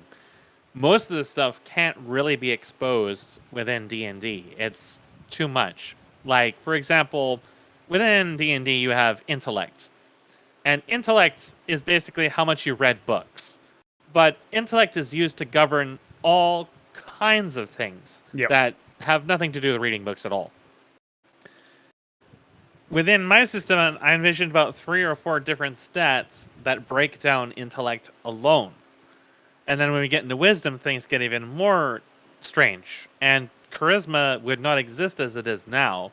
That also would be broken up and changed as well. But like I said, we're kind of chained to this system. And with the players that I have, I feel like there are certainly lines that I don't really want to draw in which I suddenly say, okay, now you have to track all this extra shit. Sure, yeah. It's not really going to work out. It's going to slow down the game. And more importantly, it's not really going to actually meaningfully contribute to their end of the experience. So instead, when it comes to more major things, especially things on the grand scale, how certain things interact or why they interact or the way a certain major stuff happens, that's just all calculated in my head. In my notes for a lot of these major NPCs with really far-reaching abilities that would take pages upon pages to explain, I don't even bother writing it out. I just say where it makes sense. Because I just know in my head how things are going to actually work out, where some interaction comes up. That doesn't work when it comes to something that can expose to the players. So with Autumn Wind, there was a character that had a very powerful ability that basically takes a chunk of area and duplicates it and freezes portions of it that it chooses in time in kind of a shadow world, like a reality marble kind of thing. This was written down to the T in all ways of how it functions, in the very off chance that something happens where the players can actually directly interfere with this, or something ultimately results in the shadow world being disrupted or destroyed, upon which case everything in it generally dies. But there may be other cases that I couldn't account for, and that was something that was more or less directly interactable because the players spend about half of the game within the shadow world, or interacting with the character that can create them or interact with them. So that was a case where I did have to write it out to the T. It was never exposed to the players, however. It was never something that actually came up in it. Yeah, you didn't just like send them a document that explains every little bit, right? Because it's not necessary for them to know, and they wouldn't even know it as a character anyway, right? So yeah, it's like if they learn pieces of it, how it functions in the game, that's all part of discovering the game, right? So then they might learn bits and pieces of its limitations or how it works through interacting with the game. Maybe they won't. But I have the documentation for this because it's relevant if it does happen to come up where I have to make some kind of ruling or something related to it. With other stuff that's more nebulous than that, I'll never write it down unless I need to. I keep it in my head. But when it comes to anything that is related to the actual player stuff, recently I pasted a whole bunch of stuff to you guys in this chat of an example of some of the systems that I have. Everything about that except for the crafting system is so far revealed to the players, and that only covers some of the crafting system in general. It's mostly NPC related crafting that is related to, where if they get to the point where they have NPCs crafting stuff that is more complicated than just making basic clothing, ammunition, or stuff like that, then we're going to expose that and say, hey, your NPCs have these kinds of ratings on what they're like. And then we're going to start talking about stuff like how difficult is it actually to forge high-end gear? You know, what kind of NPCs are you going to want to have in? Can you be trained? Can you assist? So on. And then that's when we're going to actually start abstracting stuff like that.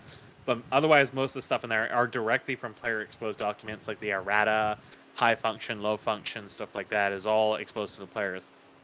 Basically, in a case where if a player needs to have information, make a decision in the game related to something that their character does, then they should have the information associated with that. If it's something related to what NPCs do or what happens in the world, it's entirely dictated if they actually know it in character or not. Right. Okay. So this is very similar to actually like how both of us feel about storytelling and world building in general, even in video games, is, you know, you as the author, as the creator, need to know a lot of details, need to know all the details about how the world works. You don't need to dole that information out in an encyclopedic fashion or whatever to whoever's playing the game or whatever in that sense, because they just need to know, you know, what specifically is going on here. They might not even need to know how something works if they eventually discover it, or they just generally get a sense that it makes sense because it's been thought up and the author knows how it works, right? Because there's a lot of cases in lazy writing where the author they specifically don't understand how something works, and Metzen. Yeah, like they don't even try to make it make sense because again. Yeah, they can't make it make sense. So like, definitely a lot of cases like that we can think of, and we've definitely decided and resolved to be different in that respect and try to actually understand the world that we're creating, because like that's kind of the whole That's point. a part of the thing too, is sometimes and even very oftentimes what makes a good world is not having the answers. Yes. Yeah. Like that's kind of like the whole draw of things like Cthulhu, cosmic horror stuff in general is not having the answers.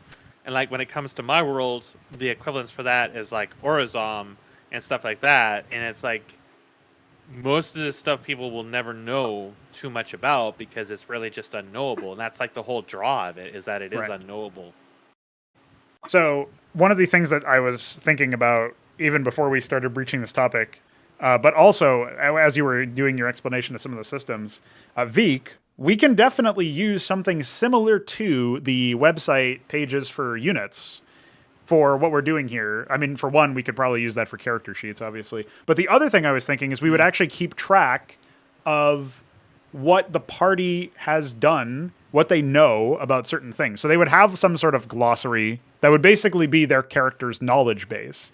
And it would be like, oh, we fought a Rosellium drone. It had these capabilities. So, like, this is their past experience with what we know about them. And then they would also be like whatever they know by default as entities within the setting. And that would actually help them. So if you have to make a determination in role-playing about, like, as the players, you're trying to interact with the system and you kind of know something about how Roselliums work, then you would just look at your knowledge base. Like, you wouldn't actually have to have it on recall yourself as a player. I mean, it would help. But you could consult that if you got stuck somewhere, and we would actually have this sort of like document that gets updated for the party, and then probably private document for each player, so that, you know, the DM can add some notes for them, or they can leave notes themselves. Right? I do that. Yeah. I don't do it player specific because it's too much upkeep, especially in Roll20. But I do manage a journal that contains entries for all the items, conditions, major events. Right. Exactly. Stuff like that. Yeah. Yeah. It's very nice to have. Just so that they can go back to their past log. experience. Yeah, yeah. Like if you're playing the game on a text-based platform or anywhere you can record it, having a log of it is also very nice. Yeah. Go ahead. I think it's really important that you brought that up, because a big source of conflict that I've seen in playing 5th edition is not everyone is good at stepping into the shoes of their character, right? Like, you have people who have been playing the game for a long time, or they've been a dungeon master themselves, or maybe they just spent a lot of time reading the monster manual. And all of this kind of data that they've gathered over time is like this phantom voice talking in the back of their character's head all the time. And you have these situations where when they're not, you know, when you're a barbarian, you're not supposed to know everything about everything all the time. Sure, to the point that you stop and you argue with the dungeon master when he says, well, you wouldn't actually know that. And you're like, yeah, but I read it in the fucking book. Yeah, metagaming is like a huge issue, right? So that's actually something that's really attractive to me about people exploring the setting. There's going to be some elements that you can call metagamey, but that's just like what the baseline knowledge of the individual characters are. And yeah, there's going to be some cases where, like, if you've fought an enemy before, you know how it works. Even if you're doing a new character who hasn't encountered that enemy, like, there's probably going to be some, like, you can't escape that. Like, if they just know how this particular thing functions in universe because they have encountered it before, then that's just something that they have to deal with. And maybe it's up to the DM to, like, consistently put up new things in front of them in that sense. As a dream from your past life. Yeah, there you go, reincarnation. But, well, I just feel like that is a problem that you can think about. You can also play against it. Like, there was an example Mesk talked about in a BBT where there's a character that wasn't yet at the state, because they was like doing some sort of prequel campaign. There's a character that didn't actually ascend to the height that they had ascended to in the other campaign. They got to know a different side of them, or a different version of them, right? Yep. And so you can actually use that against them to some degree, or subvert that, and have them, like, you know, be surprised at learning new information on something they thought they already had fully understood. So you can also take that angle in some cases. It's obviously easier in some places than others, but I think, you know, the idea of having some sort of knowledge base that would realistically be exposed to the character, and then just sort of allowing players to, like, hopefully not be too influenced by any metagaming information that they might know, that are outside of what the character knows. Like, that would be enough. And especially if you're learning how things work in a new setting on top of it, it's like, there's going to be this baseline understanding. Like, you kind of know how much like a specific item is because you're familiar with that item because you used it in the past. Like you used this rifle in the past or whatever, right? Or you used this set of armor in the past. And it's like, okay, well, I know that because my character knows that. But if you yourself are learning it all for the first time, especially, it's actually going to be super impactful because now you have to build that familiarity firsthand instead of it just sort of being there by default because you've played a lot of 5th edition or you played a lot of D&D or whatever the case may be. Yeah, it's definitely been a challenge for us because Autumn Wind was that precursor, and I really wanted to avoid this, but because of inconsistent play times and then the way they experienced the content in general, we ended up having a lot of crossover of stuff that was in the past with an Autumn Wind at around the same time we started encountering it with an SS. Right. Okay. And that meant I had to constantly be playing this tightrope of like, I don't want to expose this information there. I don't want to expose that information there. This is going to color that. And it was just really like, it was something I wanted to avoid as much as I could. But unfortunately, Autumn Wind just ended up traveling so fast and SS travels very slowly. Thankfully, like 2 of my players are super mega ultra experienced that have played forever. And they're really good at playing off of that. And one of those players wasn't even in Autumn Wind to begin with. So that was great. The other 2 players don't have as much experience, but they knew to avoid the whole metagaming thing in general. And it was really interesting actually to see them kind of play around that because I think a lot of people would really struggle with like, because in Autumn Wind we introduced something called Night Dwellers, which their main gimmick is that you need something that emits light to hit them at all. Okay. And it took them most of the game to figure that out. They ran away from so many fights they could have won. There were many cases they were put in really harrowing near TPK situations because of their attempts to escape, or because they weren't really sure how to fight them, or even because they just forgot. And when it came to SS with their first encounter, this party is way squishier. It's not a mitigation party. They're not like all fighters and barbarians that can take a few hits and just kind of like fumble their way through until they figure out what's going on. But now they came in kind of with the knowledge that, hey, yeah, these things you need light to hit them. So now they have to kind of figure out in character how do you figure that out. But we kind of like avoided that because there was a knowledgeable NPC that kind of hinted to them about this, and then they ended up like going through the process of actually figuring it out. But it also is still kind of at the same time, you can't really remove that knowledge, right? Like you can't really erase that knowledge. What's going to happen is they're going to try to figure out a way for them to discover it in character, which is really like the best middle ground that you can get for something like that. And I have seen the opposite. I've definitely seen the case where there's been, some cases where people know something, so they're going to kind of just, go in that direction, and they might kind of bumble their way into it half-assedly. And it's like, yes, I know this, so I'm just going to kind of go here and solve this problem. Yeah. Okay. While making it appear that I don't know what I'm doing. But it's like, it's kind of like the whole situation that I mentioned with the tooltips showing in the Fog of War with Loller's case. Yeah, it's you like, can't unsee this Pandora's that. box is open. You can't close it, right? Yeah. That's a big deal. Is like the technical stuff. Trying to get a working solution for something like this that accurately synchronizes everything, but also segments it correctly. So there's stuff that the game master that can see, but the players cannot. And all of that stuff where you can choose when to reveal this to the layer in that sense. And that is a big deal for sure. I mean, like we were also thinking about if we were going to try to stream this instead of just locally recording, then like we would want to stream. I would want to be the one doing the streaming, but then we would also have to I guess what we would probably have to do is have a separate client that has a camera that is on player layer only, and the DM actually moves the camera around. Yep. So that, just to avoid HKS leaking. does my recording for me. Yeah. And then I have never actually really done recording in the sessions from my end. Yeah. But I've contemplated if I want to do it. But the thing is I can't do it because there's stuff on my end they still haven't seen yet. Yes. So, you would have that same issue as well.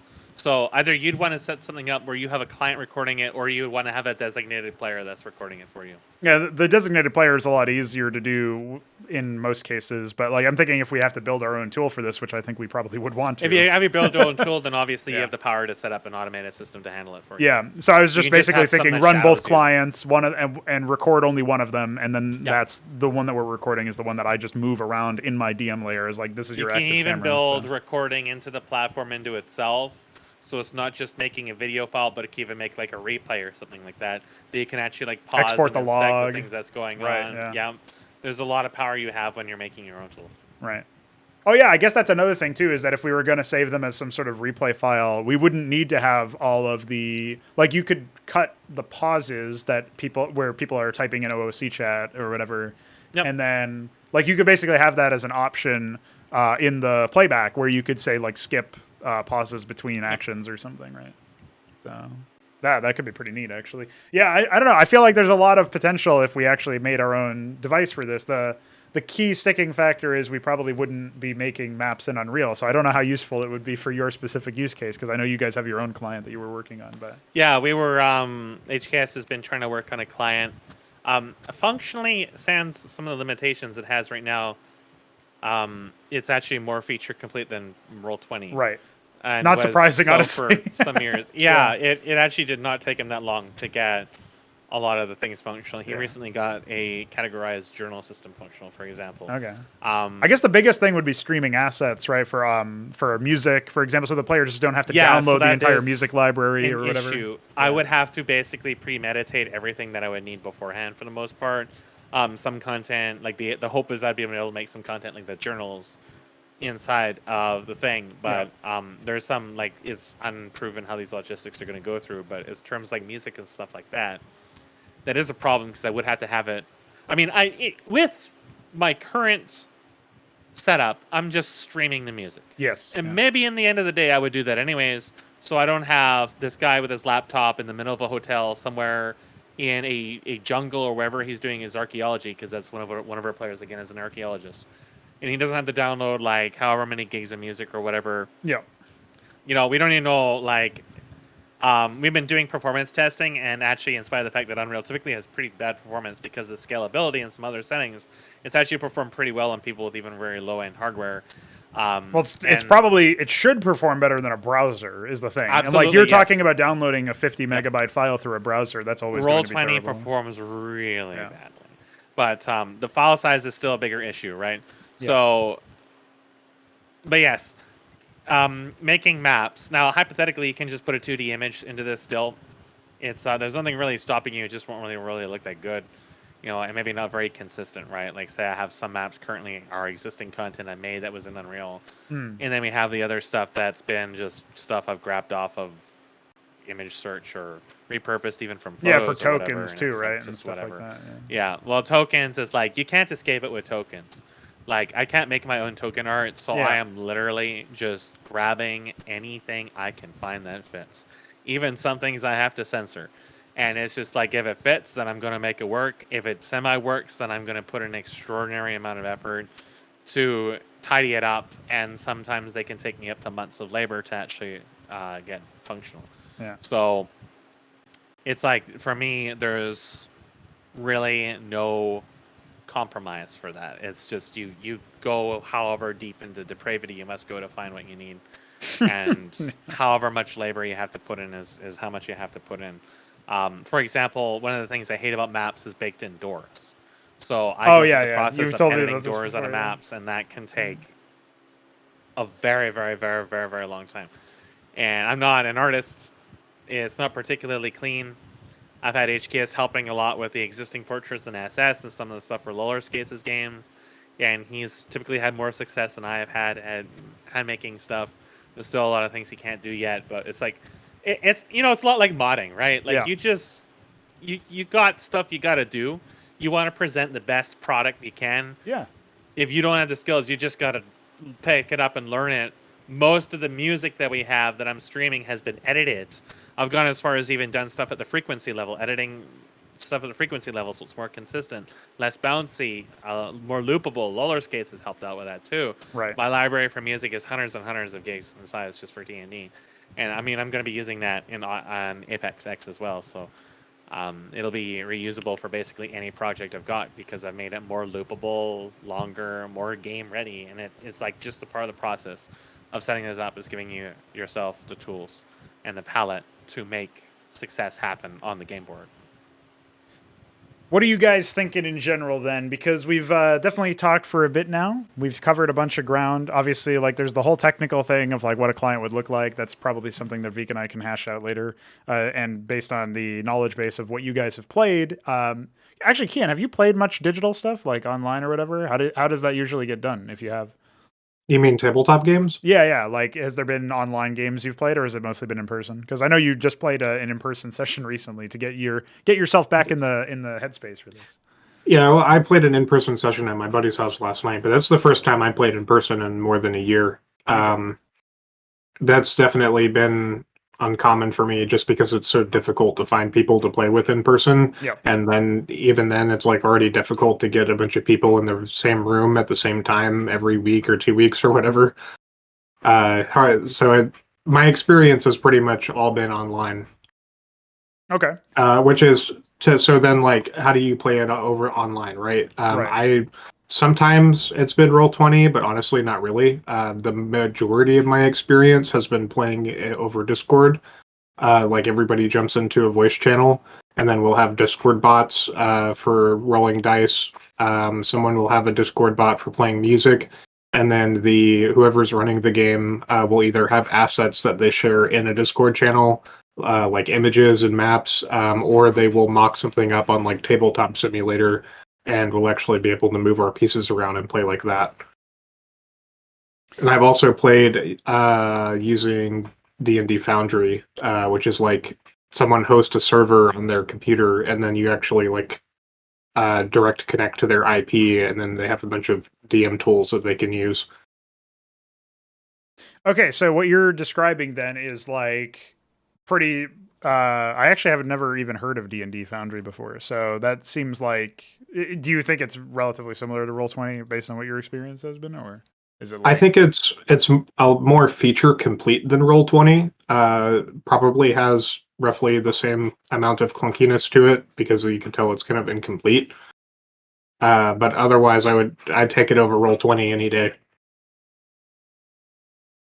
Okay, so that's interesting because I'm mostly just interested in like grabbing the general vibe of everybody who's used all these different software solutions, but like the conclusion I'm definitely seeing in the distance there is we need our own solution to this. And Vic, you were talking earlier about you already had ideas for a client for something like this, right? So, yeah. I don't know if you have much to say on that right now, or if that's probably more of a technical discussion. But do you have like you were talking? I don't know how easy it would be. Like I don't like there are some systems in Architecture that we could probably reuse, but it probably would have to be its own thing. I would probably take a while to make. So, but yeah, I was thinking just allowing DM a lot of power and flexibility, and allowing players to not be overwhelmed and have an actual like visible simulation where you can see what's happening and not just like text stuff. I mean, if it would help you guys out, I could do a little demo of what we have with our Unreal client at some point. Sure. Yeah, being able to understand sort of like what the pain points often are and like what the solutions to those are as well and stuff would be a big deal.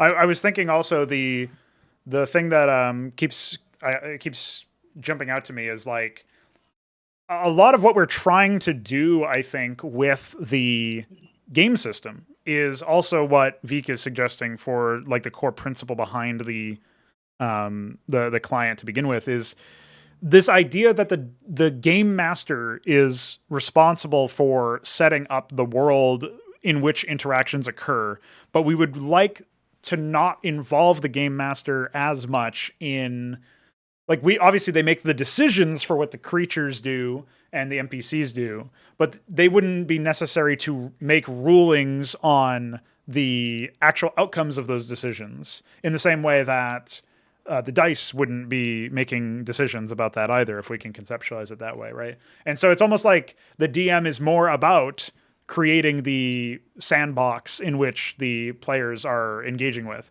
And I think that's probably like the best way to describe it anyway. Is that's kind of like, it sounds like you're sort of, like, I'm not sure how familiar you are with Neverwinter Nights.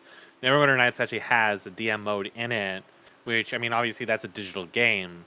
So the DM is kind of just like spawning NPCs, moving them around. It's really clunky, but the concept is basically the DM is controlling the game. Yes. The game is still, it's a digital platform, right? So it's still governing all the actual like effects and stuff. Basically, so like it sounds kind of similar to that you're thinking of. I would just describe it that way because I would be the one setting up all the rules, creating the stats, deciding how the stats interact, etc. So I would still be the architect of that particular aspect of how those systems interact with each other. But I wouldn't be responsible for needing to say, oh, you did this thing that we couldn't account for in the stats, so here's like a house rule for it, or a DM ruling in the middle of in the middle of combat or whatever. Yeah, I think the big thing with making something like this is to make the systems work for you and not against you, like 5e and Roll20.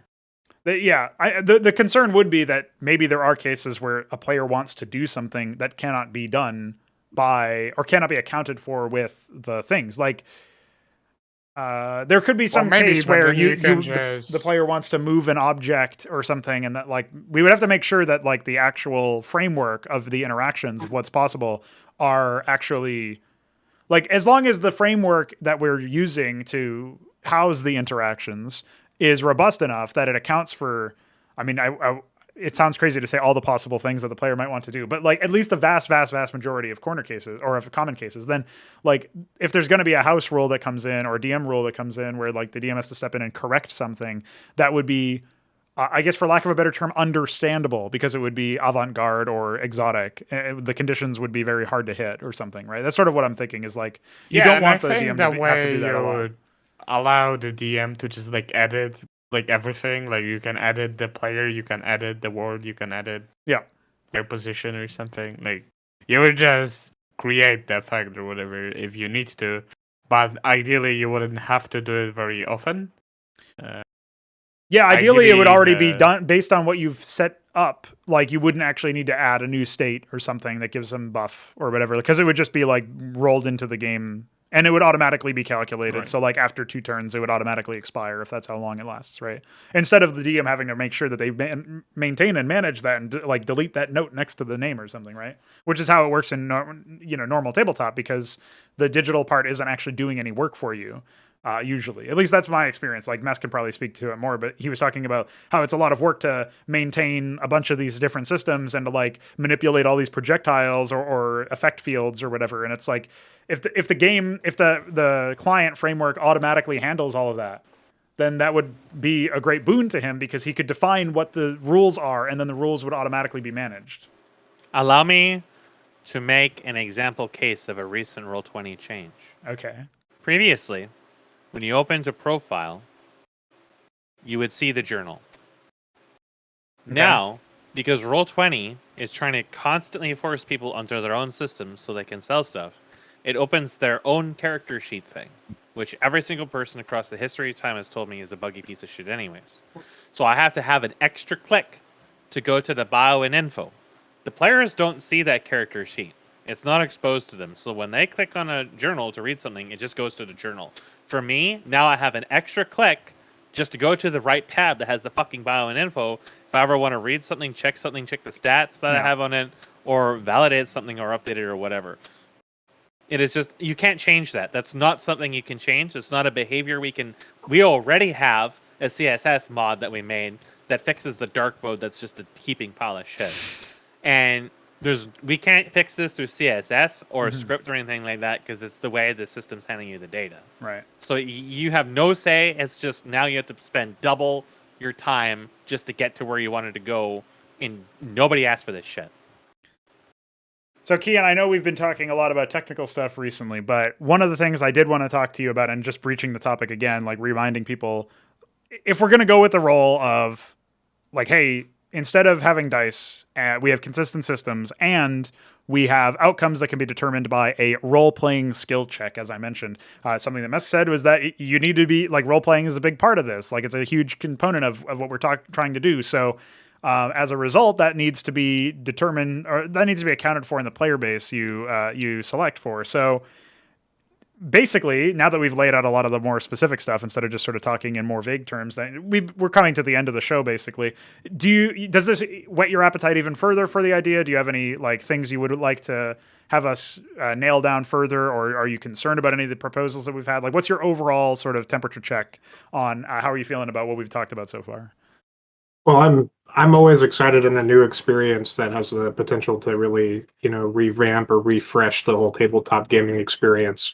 One of the things I did want to touch on before we closed out the show Yeah. is that I would definitely work on ironing out so like for example, like some people they get a lot of their enjoyment out of spreadsheeting and figuring out, oh, I want my character to roll the highest possible thing and so Yeah. on. So you obviously have to fill that void if you're going to remove dice from the equation. And like for me, on the other hand, in much the same way, I would make a spreadsheet for like all the different ways that I could add flavor to the things that my character does. Mm-hmm. That's like a really big thing for a warlock that I played, where I was playing. There was some side feature that gave me the ability to use a cantrip that was outside of my class called Vicious Mockery, and I loved it because it's literally Oh just boy. you can insult somebody and then do damage to them with your insult. And it's Okay. like, and at every opportunity I possibly had, I would try to like lethally execute a creature by insulting the shit out of him. Perfect. And it was so funny. And I'd actually roll really high damage on this fucking attack. And the DM would get like audibly frustrated. They'd like sigh into their microphone. And they would just be like, okay, well, he took that damage. And then they would go to the next person's turn and let the next person kill them with an actual attack. Oh, okay, I see. Yeah. But I... You just yell, you are your enemies, and they die. Yeah. Yeah, Or exactly. free. A lot of creatures our in version. SS have died to shatter, which is just a weaponized pun. Okay. So does this like classless skill tree idea that I proposed before speak to you in this manner, like for flavor and stuff, Keyan? Yeah, so I actually wanted to segue into that. I'm glad you brought that up. I think it would be really cool, not just for 5e, but in general, if like you don't pick a predetermined role like a class. In my opinion, a class should be more like an archetype of something that you can achieve by having a certain like a mold or a combination of Yeah. skills. Right. And it would, when you're making your character, you should really be like, here's this big pool of all these different possible class features, and let me take the ones that I would like to use to define my character's abilities and attributes and stuff like that.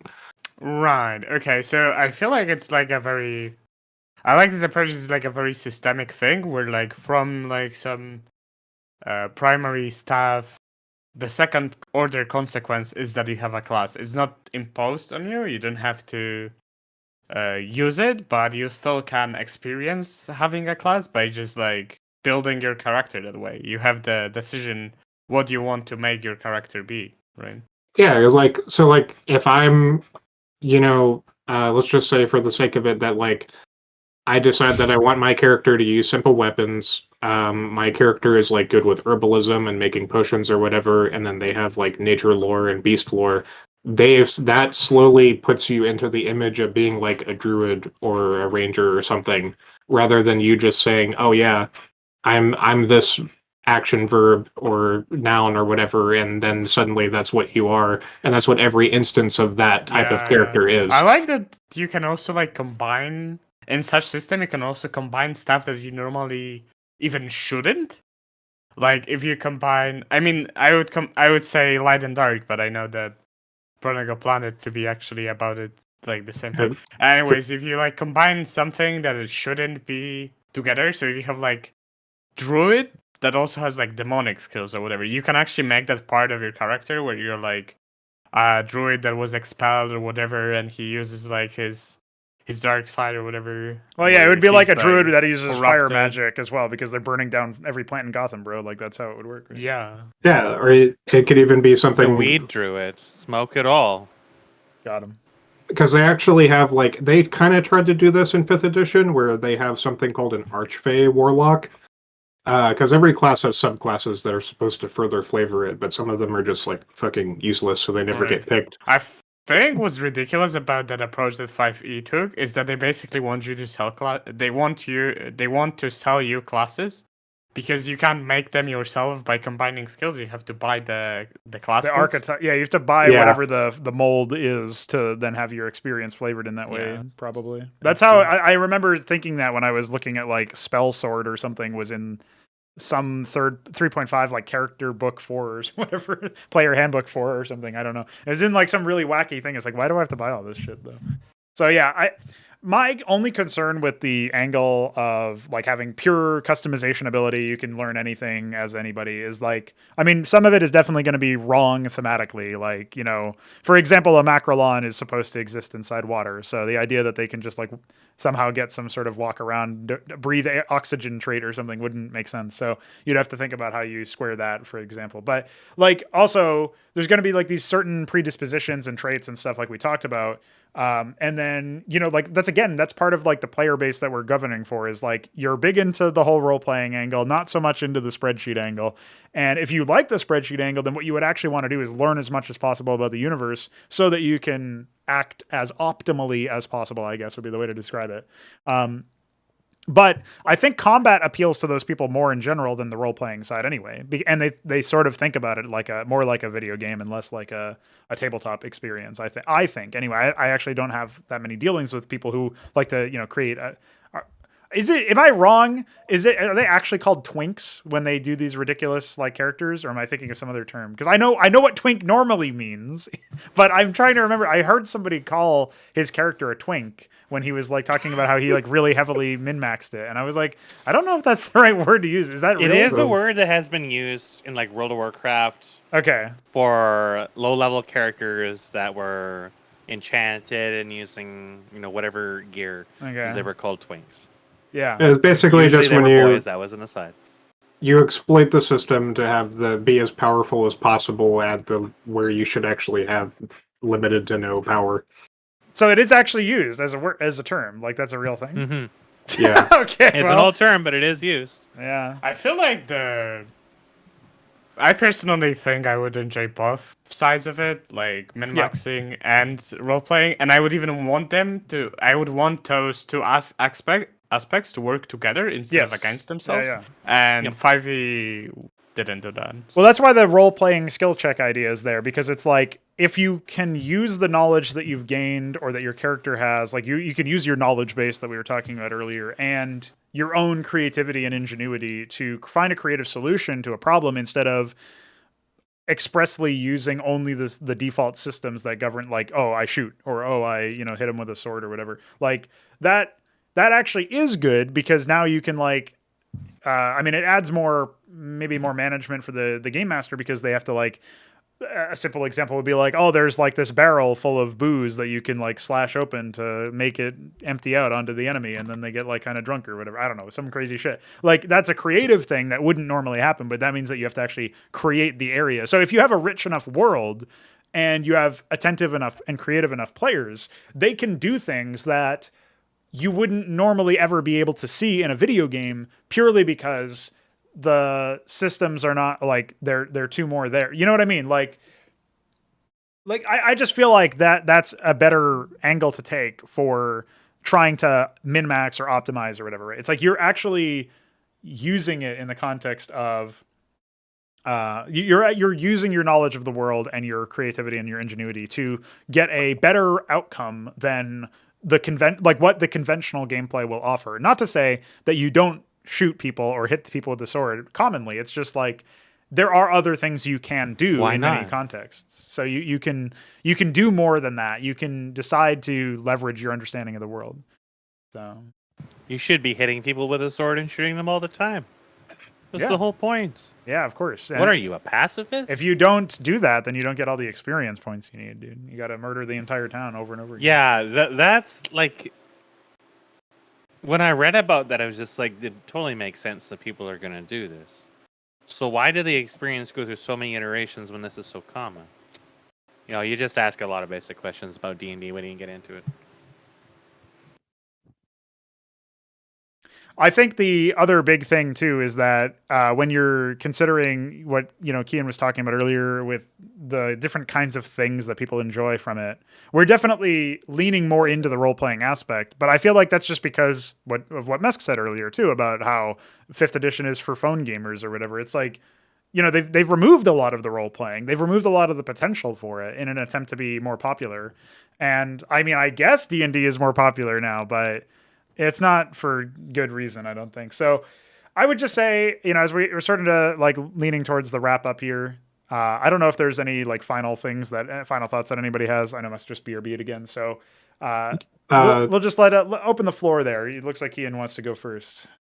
I was just going to add in part of the thing to consider about removing dice from the system is that dice and levels and all of that are, in a way, they're a form of compensation for poor storytelling and moments where people do not know what to do. And it's good to kind of go into it keeping that in mind. Like, if I'm going to remove this system that helps me get past, like, this person just straight up metagaming or having no idea what to do, what are you going to replace it with? Well, I think with character interactions and dialogue would be just like like if you have character interactions and you have dialogue, it's like you might know something, like you might know to ask a certain question or whatever to this person, or like to do something that provokes them in some way. But if they interpret you as a newcomer who likely wouldn't know this information, like you might actually have really bad side consequences to that. Like if you're metagaming to provoke a specific kind of enemy, and they think of you as somebody who wouldn't know that information, and then you do know that information, you make it obvious, even though you shouldn't, in theory, in air quotes. They might just be like, well, you're a threat because you know this information that's not supposed to be obvious, so I'm going to kill you now. And then like, oh shit, I've provoked a fight that I didn't really mean to, or whatever. You know what I mean? Like you could play around with it that way. I think reactions are what you would do. Yeah. That is what I wanted to answer before you started talking, and you basically said what I wanted to say. So I think that was great. Two crows think alike, dude. No, I think that's a big deal for sure. I think in general, trying to find a way to make it so that the world responds naturally, and that's probably a big focus. Yeah.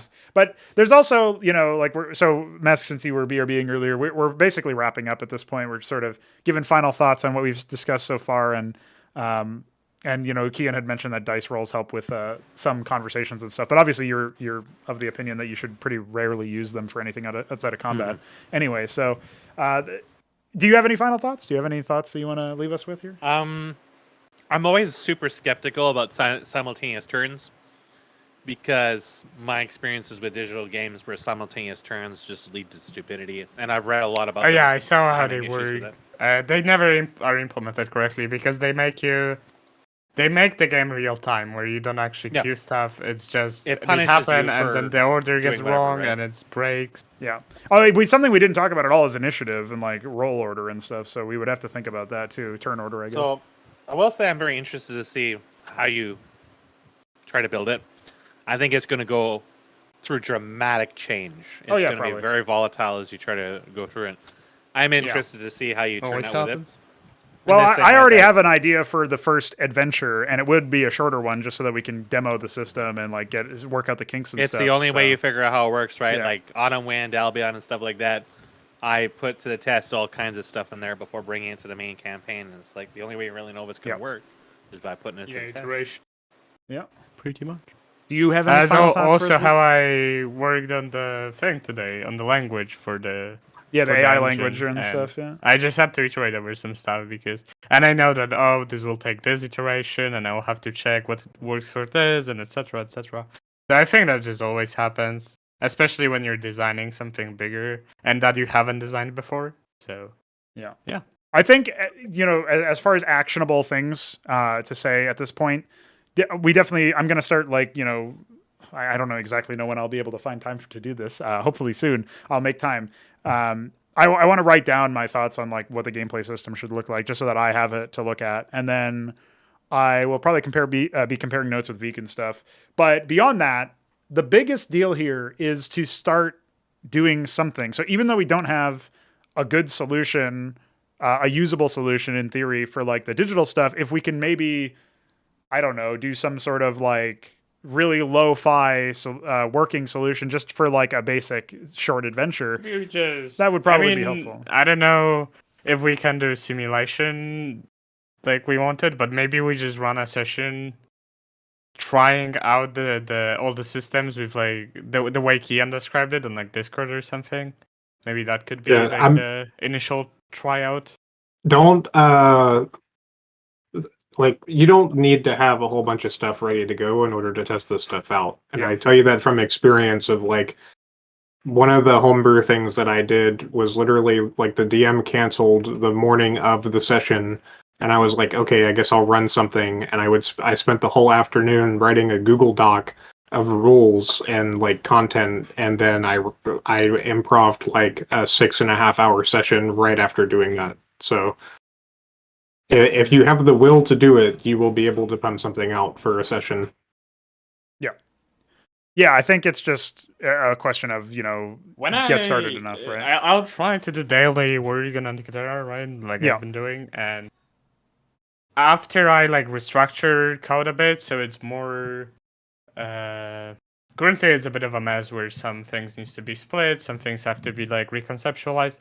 When I do that, I think maybe then would be possible to like finally add main menu and stuff, and then maybe at that point we could try.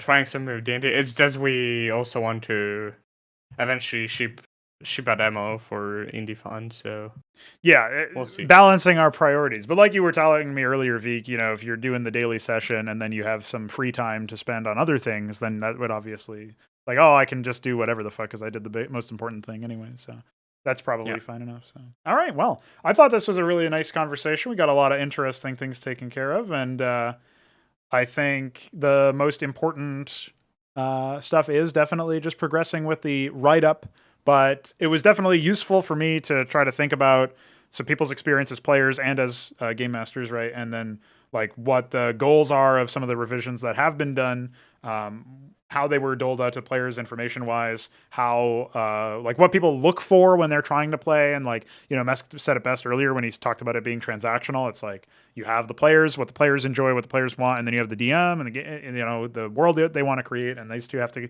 There has to be some sort of agreement that this is going to be interesting or valuable. And in our case, there has to be even more of that because it's like, well, maybe it won't be valuable yet, and we have to get to the point where it is valuable. But you guys are all experienced with that because you played Cosmonarchy Brood War, so you know that it takes some time to really. It's all part of the process. Yeah. Yeah. I guess in that case, we are able to sign off from ROUNDTABLETOPTALK, which is a great name for a show. So that's will we last till part 3? Yeah, we'll see.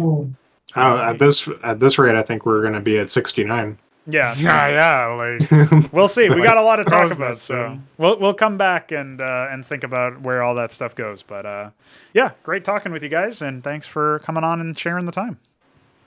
Yeah. All right, thank you. Bye. Bye. Smoke weed.